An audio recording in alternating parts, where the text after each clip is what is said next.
최경영의 최강 시사.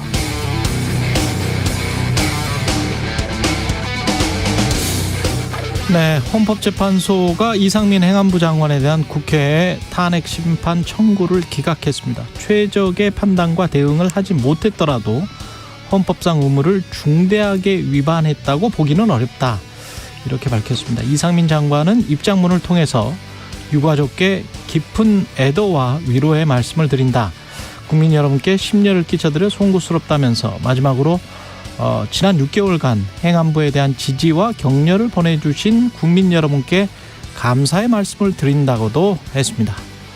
이태원 참사 유가족협의회 이정민 씨는 헌재 결정이 너무 참담하고 너무 아프다. 그들은 책임지지 않을 것이다.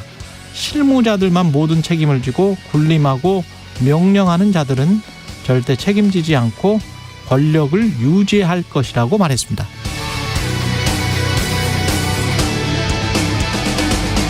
네, 안녕하십니까. 7월 26일 세상에 이익이 되는 방송 최경영의 최강시사 출발합니다. 저는 KBS 최경영 기자고요. 최경영의 최강시사 유튜브에서도 실시간 방송합니다. 문자 참여는 짧은 문자 50원, 긴 문자 100원이 드는 샵9730 콩오플 무료고요. KBS 1라디오 채널 정치, 경제, 사회문화 등 다양한 명품 콘텐츠가 있습니다. 구독과 좋아요, 댓글 많이 부탁드립니다. 오늘 최강시사에서는 이상민 행안부 장관 탄핵 기각 결정에 대한 여야의 입장 들어보겠습니다. 김병민 국민의힘 최고위원, 박주민 더불어민주당 의원 나오고요. 그리고 오늘 열릴 국토위, 양평고속도로 현안과 관련해서는 심상정 정의당 의원이 나옵니다.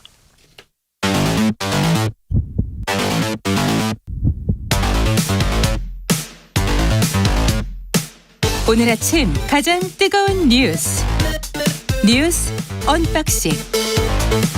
네, 뉴스 언박싱 오늘은 확장판으로 준비했습니다. 민동기 기자, 김민하 평론가 나와있습니다. 안녕하십니까? 안녕하십니까? 예, 오늘 오전 6시 50분 30분 전이네요. 경기 북부에 호우특보가 발효됐습니다. 경기 북동부 쪽에 돌풍과 천둥, 번개를 동반한 시간당 30mm 내외의 강한 비가 오는 곳이 있다고 합니다. 임진강 수계 북한 지역에도 많은 비가 내리고 있습니다. 하천 수위가 높아지고 유속이 매우 빨라질 가능성이 있으니까요. 인근 지역에 계시는 분들, 경기 북부에 계시는 분들 안전사고에 각별히 유의하시기 바랍니다. 예, 제가 오프닝에서 말씀드렸는데 이상민 장관 탄핵 소추는 기각됐습니다. 헌법재판관 전원일치 의견으로 기각 결정이 내려졌습니다. 일단 헌법재판소는요, 이상민 장관이 이태원 참사에 미흡하게 대응한 점은 있지만 파면에 이를 정도는 아니다, 이렇게 판단을 했습니다. 이태원 참사 사전 예방 조치와 사후 재난 대응, 그리고 이 장관의 발언 등 세 가지 쟁점에서 모두 탄핵 사유가 인정되지 않는다고 판단을 했습니다. 일단 재난 대응 과정에서 이상민 장관이 주무장관으로서 최적의 판단과 대응을 하지 못했다 하더라도 재난 대응의 미흡함을 이유로 책임을 묻는 것은 탄핵 심판 절차의 본질에 부합한다고 볼 수 없다, 이렇게 판단을 했고요. 또 이태원 참사를 여러 원인이 중첩돼 발생한 재난으로 정의하면서 그 책임을 이상민 장관에게 돌리기 어렵다, 이렇게 판단을 했습니다. 그리고 다수 언론이 이른바 이태원에서 수만 명이 모일 것이라고 보도를 하긴 했지만 다중 밀집 사고를 우려하는 내용은 아니었고 이 장관이 경찰이나 소방으로부터 위험 징후에 관한 내용도 보고받지 못했다, 이렇게 판단을 했습니다. 물론 이제 일부 재판관 같은 경우에는 이상민 장관이 사후 재난 대응 과정과 발언에서 국가공무원법상 의무를 위반했다, 이런 별개 의견을 내기는 했습니다만 그래도 파면을 정당화하는 사유가 있다고 보기는 어렵다, 이렇게 판단을 했습니다. 그럼에도 그게 파면의 사유는 되지 않는다. 그렇습니다. 예. 문제는 있지만 파면에 이를 정도는 아니다라고 판단을 한 거고요. 탄핵 심판은 선고와 동시에 효력이 발생을 하기 때문에 이상민 장관이 장관 직무에 즉각 복귀를 했고요. 어제 충남 청양군에 그 피해 현장, 농경지 피해라든가 이재민이 발생한 피해 현장을 찾았고요. 정부 세종청사 중앙재난안전상황실에서 첫날 근무를 또 수행을 했습니다. 예. 그 탄핵 심판이 예를 들면 뭐 인용이 될 것이라든지 뭐 야당의 기대대로 될 것이다라고 하는 전망은 애초에 사실 그렇게 많지 않았습니다. 그래서 기각 가능성이 크다, 이렇게들 봤고, 그러니까 이 탄핵 심판이라는 것은 법률과 또는 헌법에 이제 어떤 위반한 정도가 중대한 경우에 그것을 바로잡는 취지로서 이제 탄핵 심판이 진행이 돼야 되는데, 지금 이제 헌법재판소의 결정의 내용은 지금 말씀하셨다시피 이 중대한 어떤 헌법과 법률 위반이 없었다라고 보는 것이고, 그러니까 이게 무능한 것은 법률 위반이 아니다 이거죠. 이 얘기죠. 예. 그리고 이제 있더라도 소폭의 이제 어떤 법률 위반이라고 볼 수 있는 부분이 있더라도 한 사람의 책임은 아니다. 또. 그렇죠. 예. 탄핵에 이를 정도의 중대성은 아니고 말씀하신 대로 또 이상민 장관만의 책임이 아니다. 뭐 이런 여러 가지 논리인데 예. 어쨌든 이런 부분들을 들어서 결국 탄핵이 기각이 됐고 애초에 이제 예상된 것이었다는 점을 들어서 오늘 뭐 보수 언론이라든가 그다음에 뭐 여당의 태도도 그렇습니다만 거대 야당의 어떤 뭐 이 탄핵 소추권의 뭐 남용이라든지 뭐 그런 것들이 드러난 것이다 이렇게 막 평가를 하고 있습니다. 그리고 이제 정치적으로는 이제 일각에서는 이것 때문에 이제 민주당이 이제 역풍을 맞을 것이다 뭐 이런 이제 분석도 막 내놓고 하는 과정인데요. 근데 저는 이게 결론이 이렇게 될 거라는 예상이 충분히 가늠했음에도 왜 탄핵 소추를 했는지에 대해서 그 맥락을 짚어봐야 된다는 생각입니다. 그러니까 이게 이태원 참사 이후에 왜 아무도 책임을 지지 않느냐. 그리고 장관이 어쨌든 부적절한 발언도 했고 또 이 이태원 참사와 관련돼서 어쨌든 주무부처의 장관이기 때문에 책임져야 되는 거 아니냐라는 목소리가 이 야당뿐만 아니라 여당 내에서도 나왔음에도 불구하고 아무런 조치도 취하지 않은 거잖아요. 야당이 뭐 해임 건의를 사퇴 촉구를 해도 안 받아들이고 해임 건의를 요구해도 받아들이지 않고 결국 그래서 이거는 뭐 결국 탄핵 소추밖에 답이 없다 해서 여기까지 온 것인데 그 과정을 그러면 생각을 해본다면 과연 이러한 이제 어떤 헌법재판소의 결정이 나왔을 때 아 과연 야당이 무리했다 이렇게 얘기를 하고 말 문제인가라는 의문이 있는 거예요. 오히려 저는 제가 대통령실이거나 여당이면은 이 탄핵 심판 결과가 이렇게 나오긴 했지만 우리가 뭐가 부족했는지를 돌아보고 앞으로 이러한 일이 없도록 다시 한번 점검을 해보겠습니다. 이렇게 얘기를 할 텐데 그런 분위기가 전혀 아닌 것 같아서 상당히 좀 우려가 그 부분에 있어서 우려가 좀 큽니다. 지난번에 이주영 해수부 장관이랑 비교를 많이 했었고 직접 뭐 최강시사에서도 인터뷰를 한번 했었습니다. 근데 그 수차례 그런 참사가 일어난 다음에 본인의 책임이든 아니든 간에 수차례 본인은 사퇴하겠다는 이야기를 했고 대통령이 말리고 그걸 이제 다 수습을 하면서 계속 그 참사 현장에 있었었잖아요. 이주영 장관 같은 경우는. 그리고 그 어느 정도 수습이 된 다음에 이제 본인은 나갔고 유가족들은 오히려 이주영 장관을 나중에 변호하게 되잖아요. 나가지 말라고. 당신이 좀 지켜주라고. 그 과정과 너무 대비되는 것 같아요. 그렇죠. 예. 그 과정과 너무 대비되는 것 같습니다. 그게 국민의 심판을 받을 것이라고 대통령실도 그렇고 여당도 그랬는데 물론 탄핵 청구를 무리하게 한 거는 국민들이 판단하겠죠. 하지만 이주영 장관과 그리고 이상민 장관의 이 행태 그리고 대통령의 결정 판단이 옳은 것이었는지에 관해서도 국민들이 판단할 겁니다. 그러니까 예. 이게 결국 탄핵 심판이라는 건 법률적 판단이지 않습니까? 결국은 지금 쭉 말씀드렸습니다만 그렇죠. 법리와 법률에 대한 것인데 근데 국민들이 기대하고 또 정치권에서 이제 얘기를 한 거는 어떤 정무적인 판단 그리고 정치적인 역할인 거거든요. 그러한 역할을 지금 제대로 했느냐. 그래서 지금 언론에서 당장 어떤 얘기가 나오냐면 그러한 정무적 어떤 정치적 판단들이 결국은 법률적 판단에도 이후에 영향을 미칠 수가 있다라는 점을 지적을 하는 목소리가 있는데 왜냐하면 지금까지 이 이태원 참사 관련돼서 누가 책임을 져야 되는지를 수사를 쭉 해온 거 아니겠습니까? 그리고 실제 책임을 묻는 차원에서 기소를 하고 뭐 재판 과정에 들어가 있는 게 박희영 용산구청장이라든가 이 용산구 차원의 어떤 사람들이잖아요. 용산경찰서와 관련된 사람들이라든지 관련 사람들인데 이 사람들도 대부분 이제 보석 석방돼서 불구속 상태에서 재판을 받고 있고 그런 과정에서 이제 자기 직무에 복귀하고 뭐 이런 상황이 된 거고요. 그리고 그 이상의 이제 그 윗선으로 올라가는 수사나 이런 것들은 잘 진행이 되지 않았거나 지금 안개 속에 있는 상황이 대표적인 게 지금 서울경찰청장 김광호 서울경찰청장의 경우입니다. 지금 검찰에 넘겨진 지 반년이 넘었는데 기소 여부를 결정을 못 하고 있습니다. 이거를. 예. 근데 예를 들면 이상민 행안부 장관과 관련해서 책임을 묻거나 뭔가 책임을 촉구하는 그러한 분위기 속에서 이걸 기류가 형성이 돼 있다면 아마 기소를 하거나 좀 더 이제 강한 톤의 어떤 수사를 진행을 했겠죠. 근데 그게 아니라 윗선에 책임을 묻지 않는 기류가 명확하면은 책임 묻지 않는 방향으로 갈 확률이 더 높아지는 거 아닙니까? 그래서 이게 탄핵 기각이 됐다는 이유로 역시 윗선에 대해서 책임은 묻지 않는 게 맞는 거였어. 이런 태도로 일관을 하게 된다면 과연 이태원 참사와 같은 일이 다시 예고되고 다시 우려가 된다고 할 때 제대로 대응할 수 있겠는가? 제대로 책임을 물을 수 있겠는가? 이 우려는 커질 수밖에 없다는 것이죠. 그리고 학부모 악성 민원도 교권 침해로 명시해야 된다라는 주장이 나왔네요. 그러니까 이게 예. 교육부가 지금 이제 추진을 하고 있는 건데요. 예. 교권 침해 유형에 학부모 등 보호자의 악성 민원을 새로 포함시켜서 관련 고시를 개정을 하겠다는 그런 방침입니다. 예. 그러니까 교권의 지위 향상 및 교육활동 보호를 위한 특별법에서 교육부 장관이 정하도록 한 교권 침해의 유형과 교권을 침해한 학생에 대한 징계 조치를 담고 있는 건데요. 이 6가지로 분류를 했거든요. 대충 이런 내용입니다. 교원의 정당한 교육활동에 대해 반복적으로 부당하게 간섭하는 행위, 교원에게 성적 굴욕감 또는 혐오감을 느끼게 하는 행위, 뭐 이런 것들이 포함되어 있는데 예. 여기에 학부모 등 보호자가 하는 악성 민원 관련 내용을 추가하겠다는 게 교육부의 방침인데요.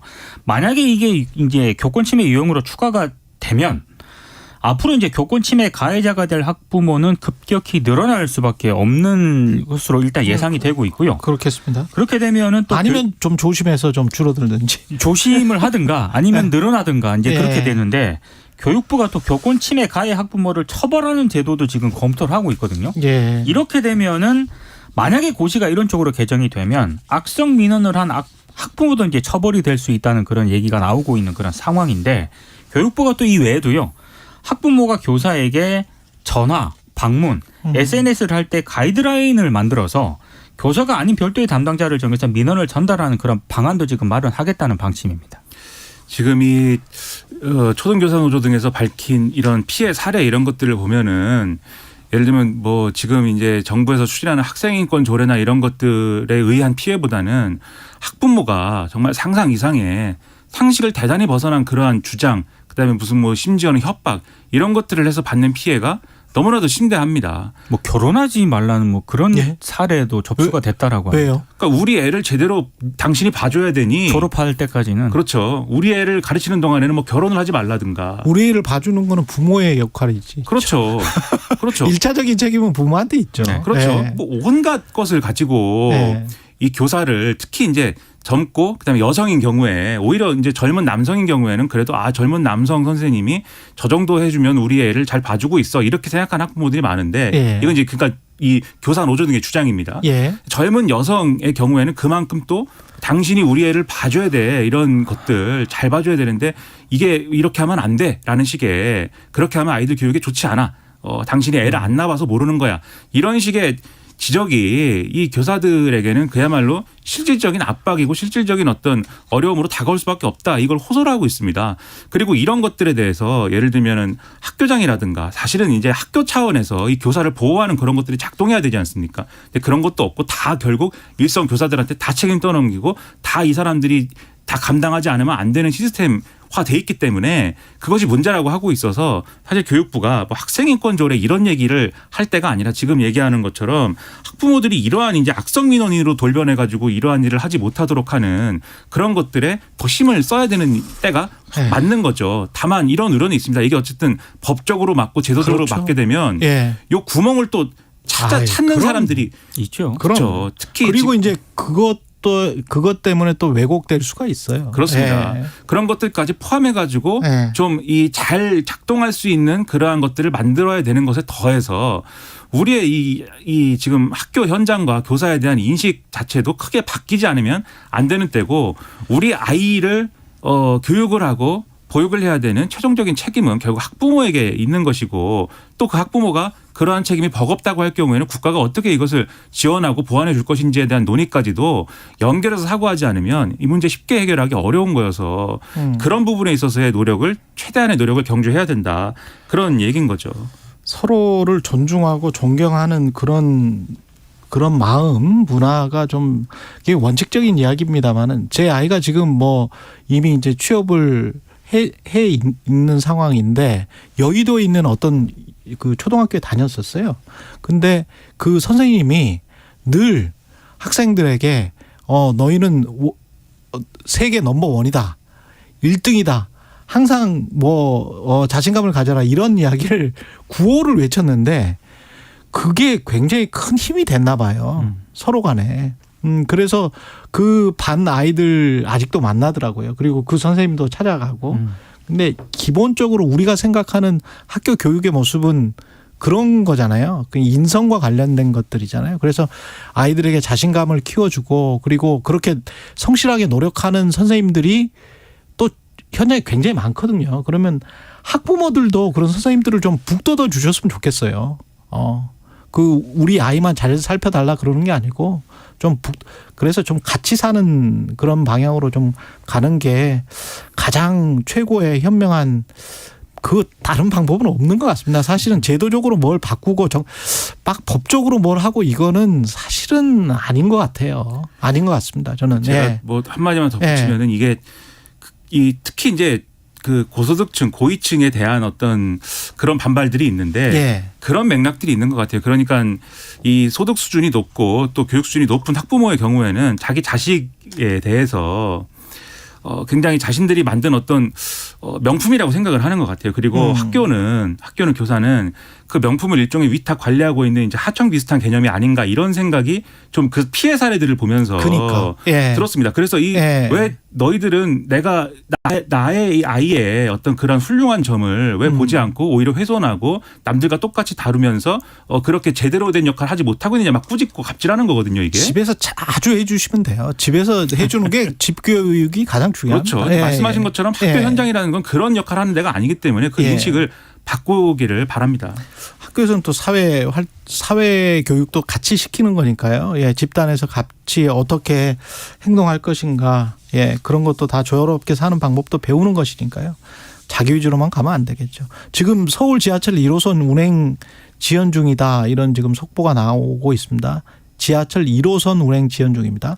IMF가 한국 성장률을 지금 5번 연속 낮췄네요. 예, 이번에는 전망값을 기존 1.5%에서 1.4%로 낮춰 잡았습니다. 예. 지난 4월 제시한 1.5%, 0.1% 이제 내렸는데요. 뭐 반도체 수출 회복 지연, 한국의 최대 수출국인 중국의 기대에 못 미치는 리오프닝 이런 효과 등을 반영한 것으로 일단 해석이 되고 있는데 조금 이상한 대목은요. 다른 어떤 미국이라든가 일본과 같은 주요국 중심으로는 올해 세계 성장률 전망을 상향을 했거든요. 예. 근데 한국만 지금 대조적으로 지금 이게 성장률을 낮췄는데 중국 경제를 바라보는 IMF의 시선이 갑자기 180도 바뀌었습니다. 그러니까 IMF가 보고서에서 일단 언급한 내용은 중국의 경제 회복세가 점점 약해지고 있다. 그리고 해결되지 않은 부동산 문제로 경제 회복이 느려질 수 있다. 이게 국경을 넘어서 부정적인 파급 효과가 발생할 수 있다. 이렇게 전망을 했는데 불과 지난 4월 보고서에서는 중국의 경제가 강력한 반등세를 보이고 있다. 그리고 이 반등세가 다른 지역에 긍정적인 여파를 일으킬 가능성이 크다. 이렇게 전망을 했었는데 불과 한 2달도 안 돼가지고 지금 중국이 굉장히 좀 위험하다 이런 식으로 또 했거든요.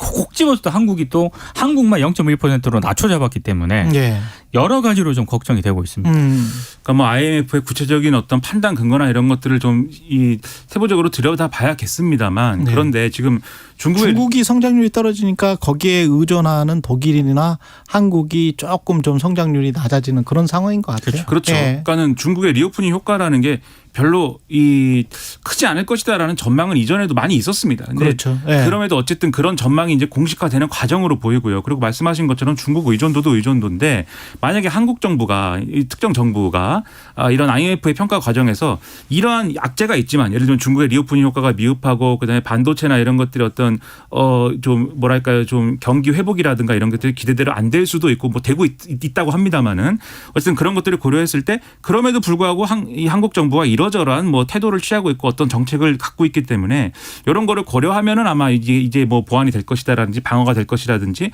이런 판단도 할 수 있을 거라고 보는데 근데 사실 우리 정부가 그런 태도는 아닌 거잖아요. 상저하거나 이런 것들만 이제 좀 뒤에 가면은 상황이 좋아질 겁니다라고 얘기하는 것 이상의 다른 대책은 사실 없는 것처럼 보였기 때문에 그런 영향도 있지 않을까라는 생각도 들어서 그런 부분에 있어서는 우리가 나름대로의 대책이나 고민이나 이런 것들을 하고 있다라는 거를 좀 국민들에게 전달해 줘야 되지 않을까 그런 생각을 하고 있습니다. 우리가 주식시장이나 이런 데서 바라보기는 미국 금리 인하만 되기를 바라는 것 같은 그런 지금 양상이고 그다음에 이제 그 정부에서 저는 이 모든 경제 문제가 정부 탓이라고는 전혀 생각하지 않습니다. 한 8할 9할 80에서 90%는 늘 역사나 구조적인 이유기 때문에 윤석열 정부 때문에 경제가 안 좋다. 이거는 말이 안 돼요.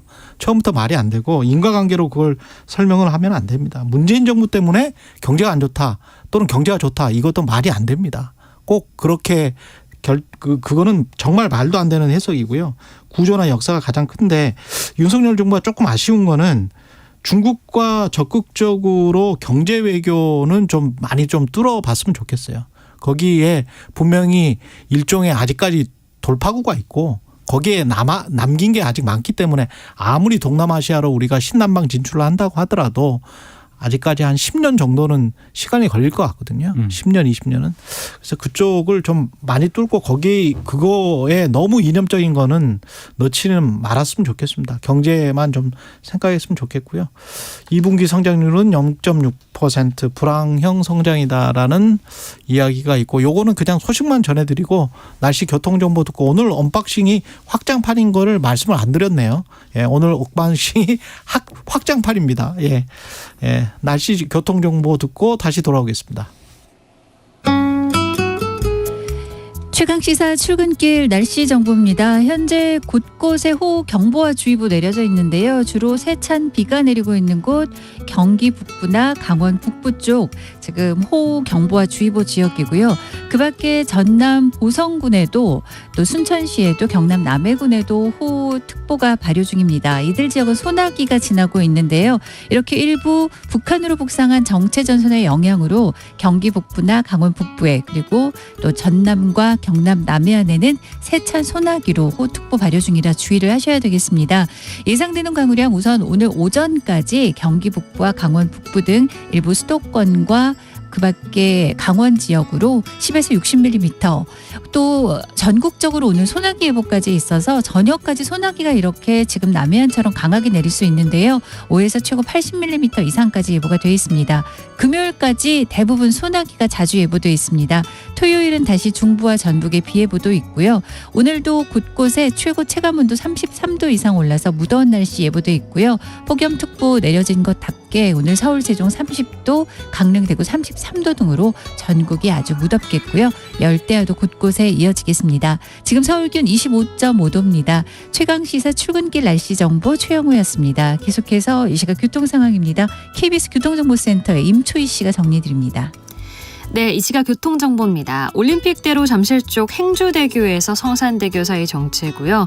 좀 더 지나서는 동작대교 조금 못 간 곳에서 사고가 있었습니다. 양화대교부터 많이 밀려서 30분 정도 걸리는 극심한 정체 남아있고요. 반대 공항 쪽으로도 잠실철교에서 사고가 있었던 동작대교 부근까지 더딘 흐름입니다. 청담대교 북단에서 남단 방향 3차로에 고장난 차 주의해서 지나시고요. 수도권 제1순환고속도로 일산에서 판교 쪽 계양에서 송내까지 밀립니다. 소래터널과 안현분기점 또 조남에서 수암터널 사이 각각 막히고요. 좀 더 지나서는 평촌 4차로와 갓길에서 고장난 버스 처리하고 있습니다. 제2경인고속도로 인천 방향은 인천시점 3차로에서 사고가 나면서 혼잡합니다. KBS 교통정보센터에서 임초희였습니다. 네, 오늘은 뉴스 언박싱 확장판 민동기 기자 김민아 시사평론가와 함께하고 있습니다. 9249님, 수요일 확장판이라뇨. 순간 금요일인 줄 알았다요. 예, 금요일 에너지 당겨 쓰는 느낌이지만 오늘 금요일인 것처럼 즐겁게 보낼 수 있을 것 같아요. 이렇게 말씀해 주셨고요. 최희준님은 오늘 확장판 아닌가 했는데 맞다고 하시니 힘이 나네요. 오현정님도 확장판인 거 초반에 말씀하셔서 저는 이미 신나라 하고 있었습니다. 예. 국민의힘 그 의원 코인 내역 공개 관련해서는 국회 윤리특위 윤리자문위에 고발하겠다. 예. 그러니까 권영세 통일부 장관 등 가상자산 보유 거래 내역을 언론에 공개한 국회 윤리특별위원회 윤리심사자문위원회를 국민의힘이 검찰에 고발을 하기로 했습니다. 내역 공개를 한 게 문제니까 검찰이 고발하겠다. 네, 국민의힘이 윤재옥 예. 국민의힘 원내대표가 어제 국회에서 기자들에게 한 얘기는 이렇습니다. 예. 의원들은 국회법이 정한 절차에 따라서 그 가상자산 보유 관련 내용이 엄정하게 처리가 될 것이라는 기대를 가지고 그래서 자진 신고를 한 건데 예. 그런데 윤리심사자문위원회가 이런 선의를 전혀 고려하지 않고 법적으로 지켜야 될 절차를 지키지 않았다. 그래서 당에서 법적인 조치를 검토하라고 했다. 이렇게 얘기를 했습니다. 공개한 것이 법적으로 지켜야 될 절차를 지키지 않은 것이다. 그렇습니다. 예. 윤 원내대표 얘기를 조금만 더 소개를 해드리면 사실관계도 확인되지 않은 내용이 언론 취재로 인해서 보도가 되고 있다. 그리고 비밀 엄수 의무를 지키지 않은 일부 윤리자문위원으로 인해서 이게 언론에 지금 보도가 되고 있다. 누구를 고발할 것인지 어느 법으로 고발할 것인지는 당 법률자문위원회에서 검토할 것이다. 이렇게 지금 얘기를 하고 있는 그런 상황이거든요. 그렇군요. 자, 국민의힘의 주장은 유재풍 윤리심사자문위원장 등이 국회법의 비밀 엄수 의무, 형법의 비밀 누설 금지 위반에 해당된다고 이렇게 판단을 하고 있는데 한쪽에서는 또 비판도 제기가 되고 있습니다. 어떤 비판이냐면 김남국 의원의 가상자산 거래가 의혹이 그렇죠. 불거졌을 때는 네.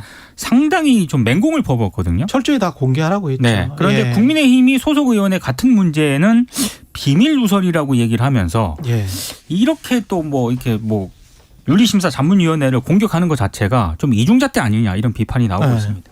저는 이게 백보양보를 해서 예를 들면 윤리심사 자문위가 뭐 법적으로 이제 어떤 것들을 이제 뭔가 뭐 어떤 법을 어겼다든지 이러면 고발할 수 있는데 그 전에 이 국민의힘이 얘기를 해야 될 것은 이 코인 논란, 그러니까 권영세 장관 전 장관의 어떤 문제에 대해서 권영세 장관의 문제에 대해서 어떻게 하겠다라는 게 먼저 있어야죠. 이걸 대해서 우리가 뭐 어떤 대응을 통해서 어떻게 바로 잡겠다든지 당내 뭔가를 통해서 지금 가상자산 신고 안 한 사람들도 다 찾아내가지고 적절성 여부를 평가하겠다든지 그러나 우리가 이렇게 강하게 뭔가 가상자산 얘기를 할 건데 윤리심사 자문위가 이렇게 한 거는 법적 위반 여부가 논란이 되니 이건 대응을 하겠다든지 이렇게 얘기를 해야 최소한 국민들이 아 이게 가상자산 문제와 관련돼서는 국민의힘이 어떻게 엄정하게 대응을 한다는 그 기본 원칙이 있구나 이렇게 생각할 거 아닙니까? 근데 남의 가상자산에 대해서는 막 공격을 하더니 자기들의 문제가 불거지니까는 이걸 지적한 사람들을 공격한다라는 이미지가 돼버리면 그 진정성을 누가 확인할 수 있겠습니까? 국민의힘에 대해서.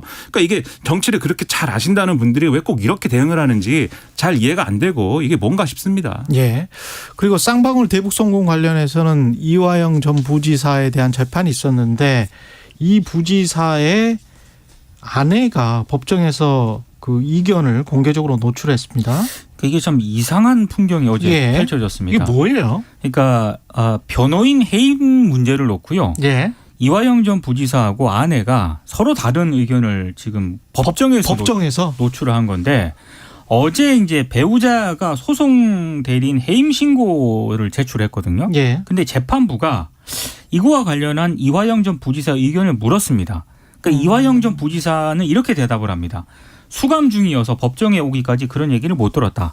집사람이 오해하는 것 같고 충분히 상의되지 않은 의사를 표현한 것 같은데 변호인 해임은 자신의 의사가 아니다. 법정에서 이렇게 얘기를 한 겁니다. 아, 부인이 밖에서 지금 변호인을 해임한 상태인 건가요? 그렇습니다. 예. 근데 이 발언을 지켜보던 그 아내가 예. 그렇게 얘기하면 안 된다라고 소리를 쳤고요. 그래서 재판부가 그 아내에게 발언 기회를 줬거든요. 예. 그 발언 기회를 줬을 때 아내가 이렇게 얘기를 합니다. 옥중 편지에서는 이재명에게 쌍방울 측의 대북 송금을 보고한 적 없다고 해서 그래서 자신이 해임서를 냈는데 남편이 하지도 않은 일을 왜 했다고 하는지 도대체 이해가 가지 않는다라고 얘기를 했고요. 검찰에 회유당하는지도 모르는 것 같고 정말 답답하다. 정신 차려야 한다. 이렇게 언성을 높였습니다. 이게 왜 이렇게 얘기가 됐냐면은 예. 이재명 민주당 대표에게 지시받거나 보고한 일이 없었다. 대북 송금과 관련해서 예. 이게 지금까지 이화영 전 부지사가 주장을 해온 내용인데 예. 최근 검찰 조사에서 대북 송금 사실을 이재명 대표에게 보고했다. 이렇게 취지로 진술한 것으로 언론에 보도가 되지 않았습니까? 그런 취지로. 네. 예. 그런데 이 언론 보도 3일 뒤에 이화영 전 부지사가 옥중 편지를 또 씁니다. 그렇죠. 이 옥중 편지에서는 진술 보도는 사실이 아니다라면서 입장을 다시 뒤집었거든요. 그렇죠. 그러니까 이걸 보고 아내가 그럼 기존 변호사들이 좀 문제가 있다라고 판단을 해서 그래서 이제 해임 신고서를 재판부에 제출을 한 건데 어제 또 이화영 전 부지사의 얘기는 또 달랐던 겁니다. 어떤 거였어요? 그러니까 아까 얘기한 것처럼 이건 자신의 의사가 아니다. 이 해임서와 관련해서는 네. 라고 얘기를 한 거기 때문에 그래서 어제 원래는 직접 입을 열지 않겠느냐 이화영 전 부지사가 이렇게 예상을 했었는데 변호인단이 모두 출석을 안 하면서 다시 재판이 연기가 됐습니다. 어제 30분 만에 끝났습니다. 지금 사실 다 그 알고 싶은 것은 보고했다 안 했다 그리고 알았다라고 대답했다 안 했다 이거 아니에요? 그렇죠. 근데 거기에 관해서는 어제 재판에서는 없었어요. 아예 없었고요. 이화영 전 부지사하고 아내가 서로 다른 얘기를 하는 바람에 재판이 또 연기가 돼버렸습니다. 그러니까 이게 뭔지 모르겠습니다. 법정에서 뭐지? 왜 갑자기 부부싸움을 예, 하게 이게 뭐지? 됐는지 예.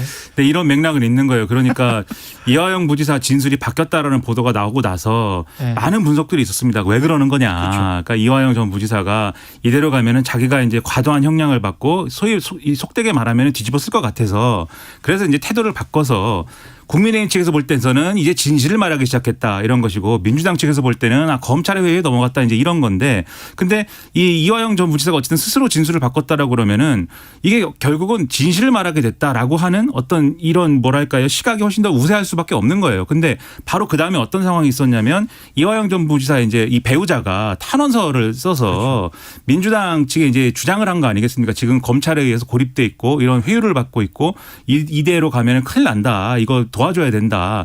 그러니까 사실 민주당이 일종의 SOS를 신호를 보낸 건데 그러고 나서 이제 보도가 나온 것이 민주당 측의 인사가 이화영 전 부지사 측 만나가지고 이제 같이 대응하는 방법이나 이런 것들을 논의를 했다. 이 보도가 또 나온 것이고 그러면서 이화영 전 부지사 이제 옥중 편지가 또 나오고 이런 상황이 된 거거든요. 그러니까 이게 완전히 이제 양측의 해석은 지금 말씀드린 대로 한쪽은 이화영 전 부지사가 뭔가 진실을 얘기하려고 그러는데 민주당하고 이 배우자를 고리로 해서 민주당하고 지금 이재명 대표 쪽이 그 못하게 하려고 막는 거다. 이런 주장하는 것이고 반대쪽에서는 아니다. 이화영 전 부지사가 계속해서 이제 수사를 계속 받는 상황에서 예. 검찰에 의해서 계속 뭐 쉽게 얘기하면 가스라이팅 당하고 해서 이거를 지금 뭐 검찰의 어떤 이재명 대표를 잡아야겠다라는 프레임에 넘어가고 있는 거고 배우자가 그걸 말리고 있는 거다. 이렇게 지금 주장을 할 거라는 겁니다. 그 주장이 부딪히고 있는 건데 국민들이 볼 때 뭐 어떤 부분이 더 설명이 잘 되는지는 앞으로 두고 봐야 할 일인 것 같은데 근데 문제는 어쨌든 핵심적으로는 그럼 과연 그럼 진실은 무엇인가 이것을 밝혀내는 과정이라는 게 얼마나 신뢰성 있게 진행되느냐. 그렇죠. 이게 핵심 아니겠습니까? 근데 이런 논란 자체가 그 길을 지금 다 뭐 망가뜨리고 있는 것 같아요. 그래서 지금 이럴 게 아니라 명확하게 민주당도 그렇고 이화영 부지사도 그렇고 이 진실에 대해서 얘기를 하자. 이것에 대한 태도를 명확하게 하고 국민의힘도 이 상황을 막 불려서 어떤 정쟁이나 어떤 공세를 펴는 근거로 삼기보다는 이 과연 무슨 일인가에 대해서 명확하게 하자라는 취지로 접근을 했으면 좋겠습니다. 예. 오늘 오전 7시 40분 경기 포천시 지역에 호우경보가 발효됐고요. 기상 상황을 계속 알아보고 주변에 있는 분들에게 좀 알려주시면 좋을 것 같습니다. 오늘 오전 7시 40분 경기 포천시 지역에 호우경보 발효됐습니다. 하천변 물에 잠긴 도로는 통행하지 않도록 주의하시기 바랍니다. 그리고 민주당이 체포동의안 관련해서 기명투표를 하는 걸 혁신위에서 제안을 한 겁니까? 네, 김은경 혁신위원장이요. 예. 지난 20일 국회 기자간담회에서 국회의원 체포동의안 표결 방식을 기명으로 바꾸는 국회법 개정안을 21대 국회에서 처리하자 이렇게 제안을 했습니다. 그러니까 취지는 이런 것 같아요. 국회의원 책임을 좀 무겁게 할 수 있다. 그리고 국민의 알 권리 보장 차원에서 이게 공개돼야 한다. 다른 선진국에서도 이미 오래전부터 기명 표결로 처리하고 있다. 이런 근거를 들었고요. 그리고 이제 이런 것도 있는 것 같아요. 방탄국회를 만든 의원들의 책임 정치를 강화를 하겠다. 예. 그러니까 아무래도 국민들이 다 보고 있지 않습니까? 그러니까 기명을 하게 되면은 그런 것들을 좀 의식을 하지 않겠느냐. 이게 이제 김은경 혁신위원장의 이제 제안인데 민주당에서는 좀 의견이 엇갈리는 것 같아요. 책임 정치라는 측면에서는 투표 결과에 책임지는 게 필요하다는 그런 의견이 있는 반면에 이른바 비명계 의원들 같은 경우에는 아니 그러면 방탄국회를 오히려 강화할 수 있다라고 반대를 하고 있고 특히 만약에 이재명 대표와 관련한 뭐 불체포 특권 이런 거 표결을 할 때 아까 대북송공 같은 거. 그렇습니까? 네. 만약에 뭐 찬성 의원 하는 명단이 쭉 공개가 될 거 아닙니까? 그렇죠. 그러면 강성 지지자들이 결국에는 자신들을 공격을 할 것이다. 낙선운동할 것이다. 네, 이런 점을 네. 좀 우려를 하고 있기 때문에 또 반대를 하고 있습니다. 규리 회수를 건너면 뭐 탱자가 된다 탱자. 이런 말도 있지 않습니까? 그러니까 애초에 기명 투표로 바꾸자는 취지의 어떤 주장이 나온 거는 이 김은경 혁신이만 하는 얘기가 아니고 이전에 이제 많이 거론이 나왔죠. 됐던 얘기예요. 왜냐하면 국회의원들이 애초에 이제 이걸 무기명으로 한 이유는 지금 우려가 되는 것처럼 당론이라든가 또는 권력이라든가 이런 거 눈치 보지 말고 예. 이 인사에 관한 거는 명확하게 본인의 스스로의 양심에 따라서 판단해라라는 취지로 무기명 투표를 하는 거지만 실제로는 국회의원들이 동업자 의식으로 사실 이게 체포동의안이 가결되는 게 맞는데 무기명 투표이기 때문에 그 익명 뒤에 숨어가지고 다 부결시키는 거 아니냐라는 그러한 현실이 아니냐 이런 지적이 있다 보니까 이걸 기명 투표로 바꾸자라는 지적들이 언론을 통해서든 뭐 다른 데서를 통해서도 학계를 통해서든 많이 지적이 됐었어요. 예. 그리고 그런 근거로서 앞서 말씀하셨지만 다른 나라의 경우에는 기명으로 한다 뭐 이런 것들이 근거가 제시됐던 거거든요. 근데 이게 민주당 내의 논의로 막 들어가니까 이재명 대표 체포동의안 표결과 관련된 비명계의 뭐 이런 우려 이런 게 되지 않습니까? 이게 근데 지구가 이재명 대표를 중심으로 도는 게 아니잖아요. 그러니까 제가 이게 볼 때는 체포동의안에 대해서 어떻게 표결했는지를 스스로 책임지지 못하는 표결이라고 하면은 그 정치인의 자격이 있습니까? 그게 공개가 되더라도 나는 이런 이유로 이렇게 표결했다라는 것을 말하고 설득할 수 있어야 되는 거 아니겠습니까? 당당하게 하면 됩니다. 기명 투표를 그러면 민주당만 하는 거예요? 국민의힘도 같이 하는 거예요? 이건 국회법을 이제 바꿔야 되는 거죠. 문제죠. 그렇습니다. 그렇죠? 그래서 그런 법을 바꾸자라고 지금 얘기를 하는 건데 그러니까 그런 시스템에 대해서 얘기를 하는 게 필요하지 무슨 얘기를 할 때마다 다 이재명 방탄 이 얘기를 갖고 얘기를 하면 그게 무슨 이 제도 개선 논의에 무슨 도움이 되겠습니까? 그러니까 민주당의 딜레마인 것 같아요. 지금 뭘 하면 이게 이재명 대표에게 유리하냐 불리하냐 이게 먼저 나오니까. 어찌 그런 얘기만 계속 합니까? 지금 어떻게 당에 해야 될 일도 많고 민생도 다 문제가 있는데 어떻게 당의 최대 관심사가 명락회동이고 뭐 이런 거면 안 되는 거 아닙니까? 헛갈리네. 여기까지 하겠습니다. 뉴스 언박싱 민동기 기자 김민하 평론가였습니다. 고맙습니다. 고맙습니다. 예.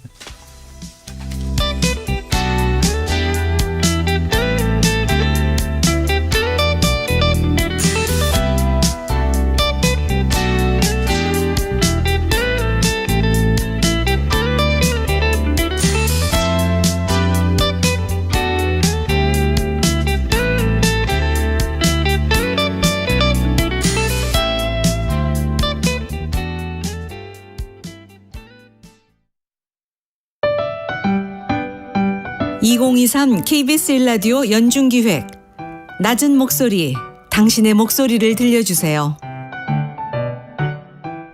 네, 안녕하세요. 헌책방 운영하고 있는 유바다입니다. 선배로부터 받았으니까 뭐 저 밑에부터 해가 올라온 거라 따지면 뭐 50년이 넘은 거죠. 저는 한 15년. 저희 책방은 주로 이제 뭐 인문사학이 좀 많고 만화책 특이한 거 그런 게 많아요. 오래된 책은 뭐 1911년도 싼 거는 싸고 비싼 거 비싸고 그래요. 지금은 이제 만화책이 제일 비싸요. 일반적으로 저는 고서보다. 만화책은 뭐 비싼 거는 뭐 200도 넘어가고 그렇죠. 한 권. 게임 잡지도 뭐 어떤 거는 뭐 한 7, 80만 원 한 권에 90년 나온 것들 처음 나온 것들. 저희 집에 그렇게 되게 많아요. 우리 가게는. 그 책 수집가들이 전에는 보통 뭐 한 50 이상도 수집가가 많았는데 지금은 젊은 애들 수집가가 많아요. 꽂아 놓는 거예요. 심하게 명품 가방 안 쓰듯이.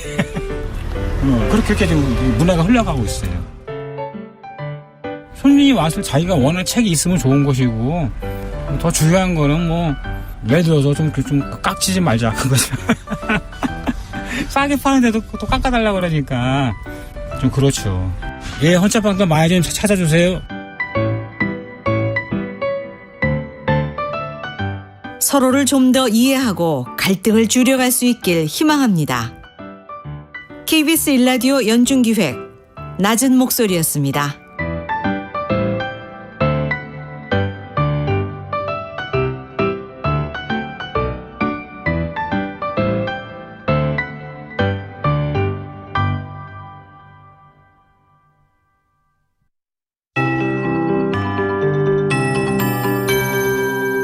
KBS 58분 날씨. 현재 경기 북부와 강원 북부에는 호우특보가 계속 발효 중입니다. 세찬 비가 내리고 있는데요. 지금 북한으로 북상한 정체전선의 영향을 받아서 이렇게 수도권을 포함한 강원 내륙 산지는 오늘 오전까지 가끔 비가 내리겠습니다. 양은 경기 북부가 10에서 60mm로 가장 많겠고요. 그 밖의 지역은 아침까지 5mm 내외, 주로 수도권과 강원 내륙 산지 쪽이고요. 또 전국적으로 오늘 소나기 예보도 들어있어서 지금 세찬 소나기가 지나는 경남 남해군과 전남 순천 보성에도 호우주의보 상황인데요. 이건 각각 5에서 60mm 따로 나와 있고요. 최고 80mm 이상도 내릴 수 있겠습니다. 금요일에도 비슷한 양의 소나기가 따로 예보가 돼 있고 토요일은 다시 중부와 전북으로 비가 내릴 전망입니다. 오늘도 무더위가 이어지겠습니다. 전국 대부분 폭염특보가 발효 중이고요. 최고 체감온도 33도 이상 오르는 곳도 있겠습니다. 오늘 낮 최고 기온 서울 세종 30도, 광주 제주 32, 강릉 대구 33도 등으로 무덥겠고요. 밤사이 서울을 비롯한 곳곳에 열대야도 나타났습니다. 현재 서울 기온 25.9도입니다. 최영우였습니다.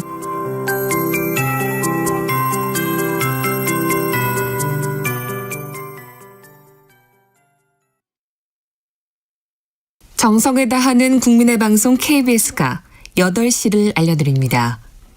AM 711kHz, FM 97.3MHz, KBS 1라디오입니다. HLKA.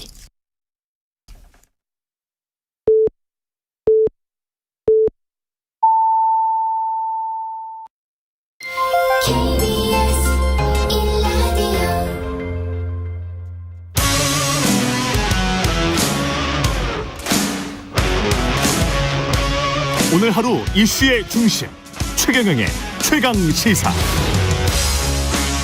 네, 헌재가 이태원 참사 대응 부실 논란에 휩싸였던 이상민 행안부 장관의 탄핵 심판 기각 결정 내렸고요. 관련해서 여야 입장 차례로 들어보겠습니다. 먼저 국민의힘 김병민 최고위원 나와 계십니다. 안녕하세요. 예, 안녕하세요. 반갑습니다. 만장일치 기각인데 예상을 하셨습니까?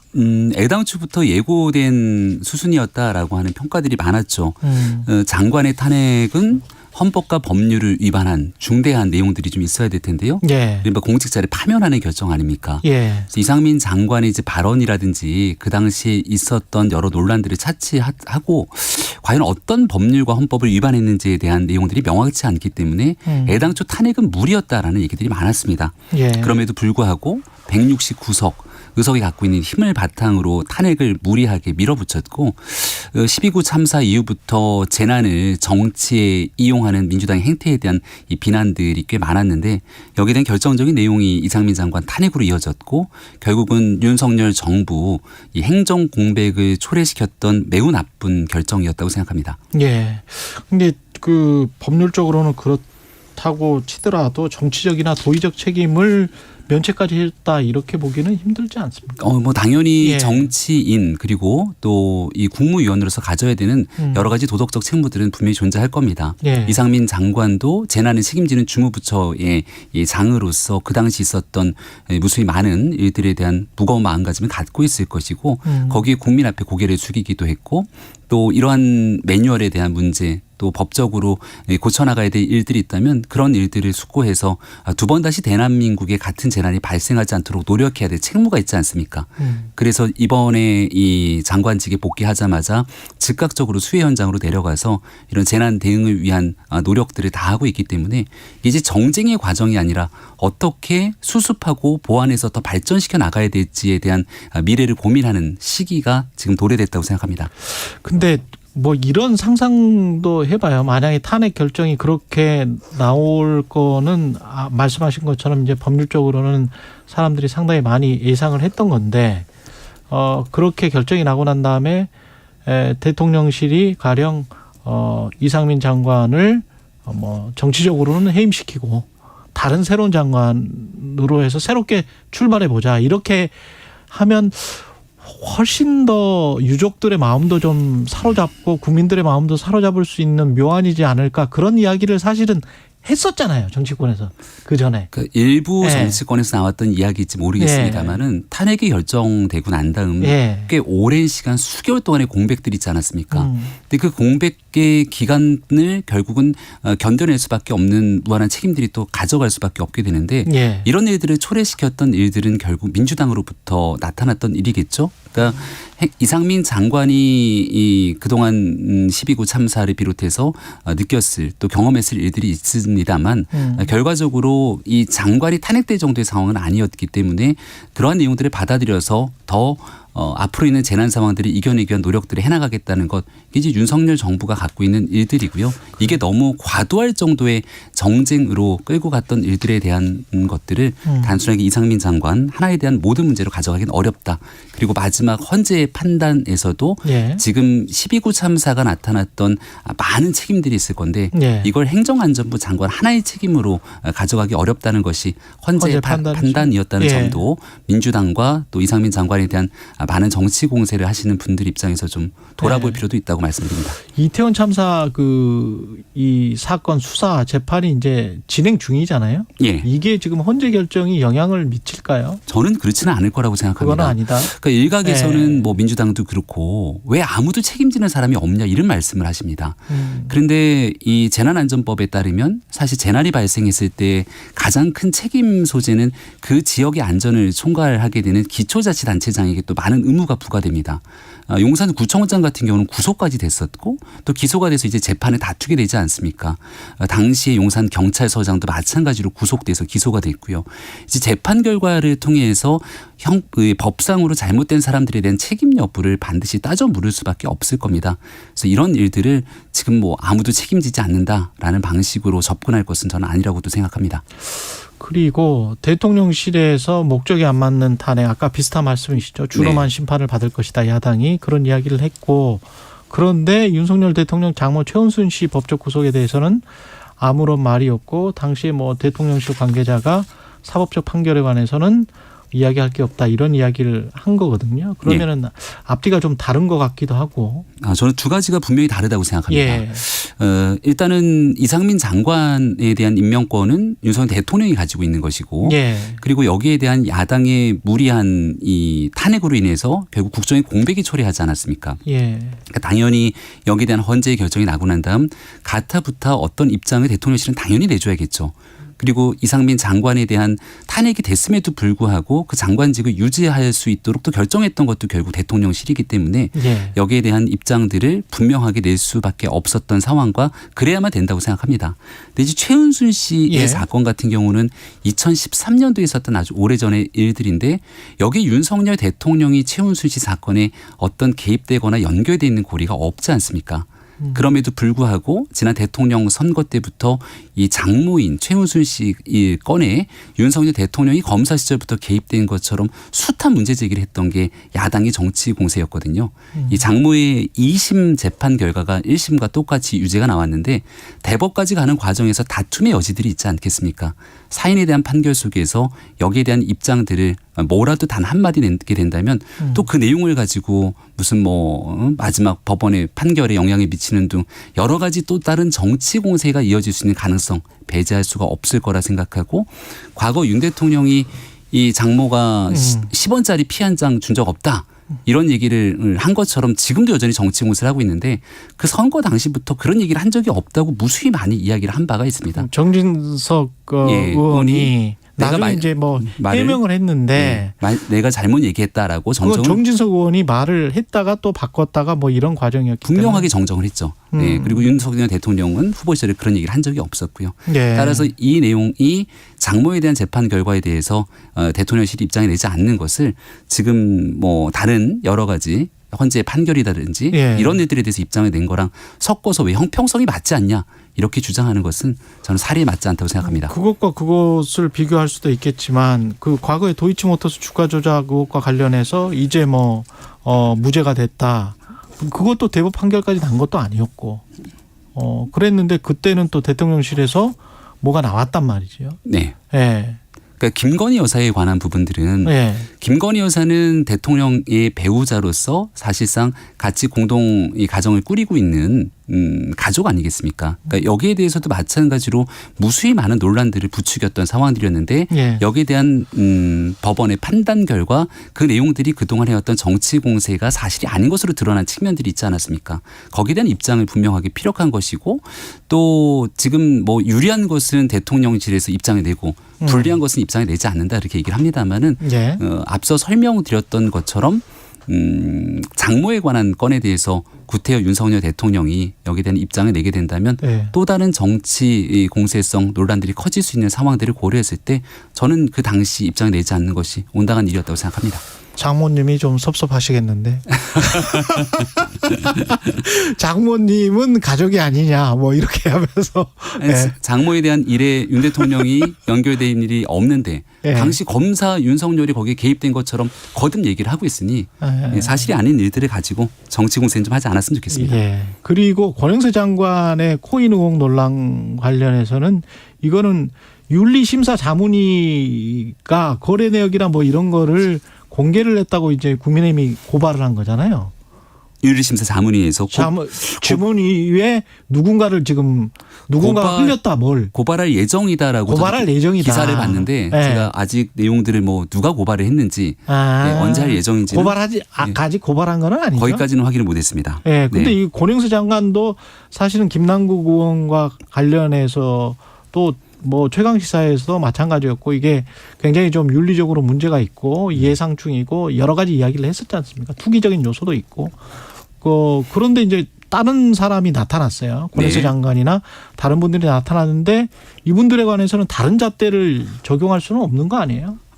일단은 김남국 의원 건과 예. 다른 국회의원들의 건을 같이 엮어서 가는 거는 저는 매우 형평성이 맞지 않는다고 생각합니다. 아, 그게 형평성에 맞지 않는다? 왜냐하면 김남국 의원 건은 예. 금액적인 측면 예. 그리고 여기에 대해서 사전 정보를 이용한 것 아니냐는 숱한 의심 예. 그리고 여기에 대한 자료를 민주당 조사 때부터 내라고 얘기를 했지만 그 내용들 네. 제일 국민들을 분노케 만들었던 건 해당 상임위를 하고 있는 기간 동안 휴대전화를 만지작 거리면서 계속 코인 거래를 했던 내용들이 결과적으로 사실로 드러나지 않았습니까? 예. 그리고 국민이 갖고 있는 기본적인 상식이라고 하는 수준이 있을 건데 김남국 의원의 코인 거래 금액들을 보게 되면 이건 국민의 상식을 한참 뛰어넘은 일이다. 이렇게 평가하는 건 뭐 여야를 가리지 않고 중론일 거라고 생각합니다. 예. 그리고 지금 나와 있는 뭐 여러 의원들에 대한 코인 투자가 나오는데 예. 거의 대다수가 소액이고 예. 많다고 얘기하는 권영세 의원 같은 경우도 한 뭐 3천만 원에서 5천만 원 정도 수준, 수천만 원 정도의 수준인 것 같은데 예. 이게 이제 투기성 성격의 자본 금액이냐라고 보기에는 그렇지는 않다고 봅니다. 이제 문제가 만약 되기 시작한다면 상임위원회 활동을 하거나 아니면 장관직을 수행하는 과정 그 업무 시간 기간 동안 만약에 코인 투자를 했다라고 한다면 마찬가지로 이 직무상 성실 등에 대해서 문제가 생길 수 있을지 모르겠으나 아직까지는 그런 내용들이 전혀 아니다라고 본인은 얘기하고 있기 때문에 현재 김남국 의원 제명 권고라고 하는 엄청나게 중요한 결정이 내리지 않았습니까? 예. 그럼 지금 남는 건 김남국 의원을 제명할 거냐 말 거냐에 대한 국회 결정만이 남은 건데 예. 여기에 대한 논쟁이 갑자기 사라지면서 그럼 다른 의원들은 이렇게 나오는 걸 우리는 전형적인 물타기라고 얘기를 하죠. 김남국 의원이 뭐 제명될 거냐 말 거냐 그거는 잘 협의를 해보셔야 될 것 같고 예. 뭐 김남국 의원이 자진 사퇴라도 해야 된다면 국민적 여론이 그래야 된다면 그래야 될 것 같고 근데 그 전에 나왔던 내용들은 자 거래 내용이나 뭐 이런 것들을 다 공개하자 국회의원들 전체가 예. 그렇게 국민의힘도 분명히 주장을 했거든요 사실은. 네. 그러면 뭐 권영수 장관은 그렇게 주장을 한다고 하지만 3천만 원에서 뭐 5천만 원밖에 안 된다고 주장을 하지만 그냥 거래 내역을 공개해버리면 되잖아요. 시점이나. 그리고 권영수 장관 같은 경우는 지금 의혹을 받고 있는 게 업무 시간에 한 거 아니냐 이런 비슷한 의혹을 또 받고 있거든요. 그러니까 본인이 그냥 다 공개를 해버리거나 다른 의원들도 마찬가지로 김홍국 의원도 마찬가지겠죠. 예, 다 공개를 해버리면 되지 않을까요? 그러니까 본인의 판단 여부가 남아있다고 생각하는데요. 예. 말씀 주신 것처럼 전체 있는 의원들이 본인의 코인을 얼마를 갖고 있는지 예. 그리고 거래를 언제 했는지를 투명하게 공개하면 깔끔한 일이라고 생각합니다. 예. 근데 문제는 이 문제의 가장 기본적인 발단에 있던 김남국 의원이 여전히 본인이 얼만큼의 코인을 했고 그 코인이 언제 어떤 시기에 어떤 내역들을 거래했는지 아무도 모르지 않습니까?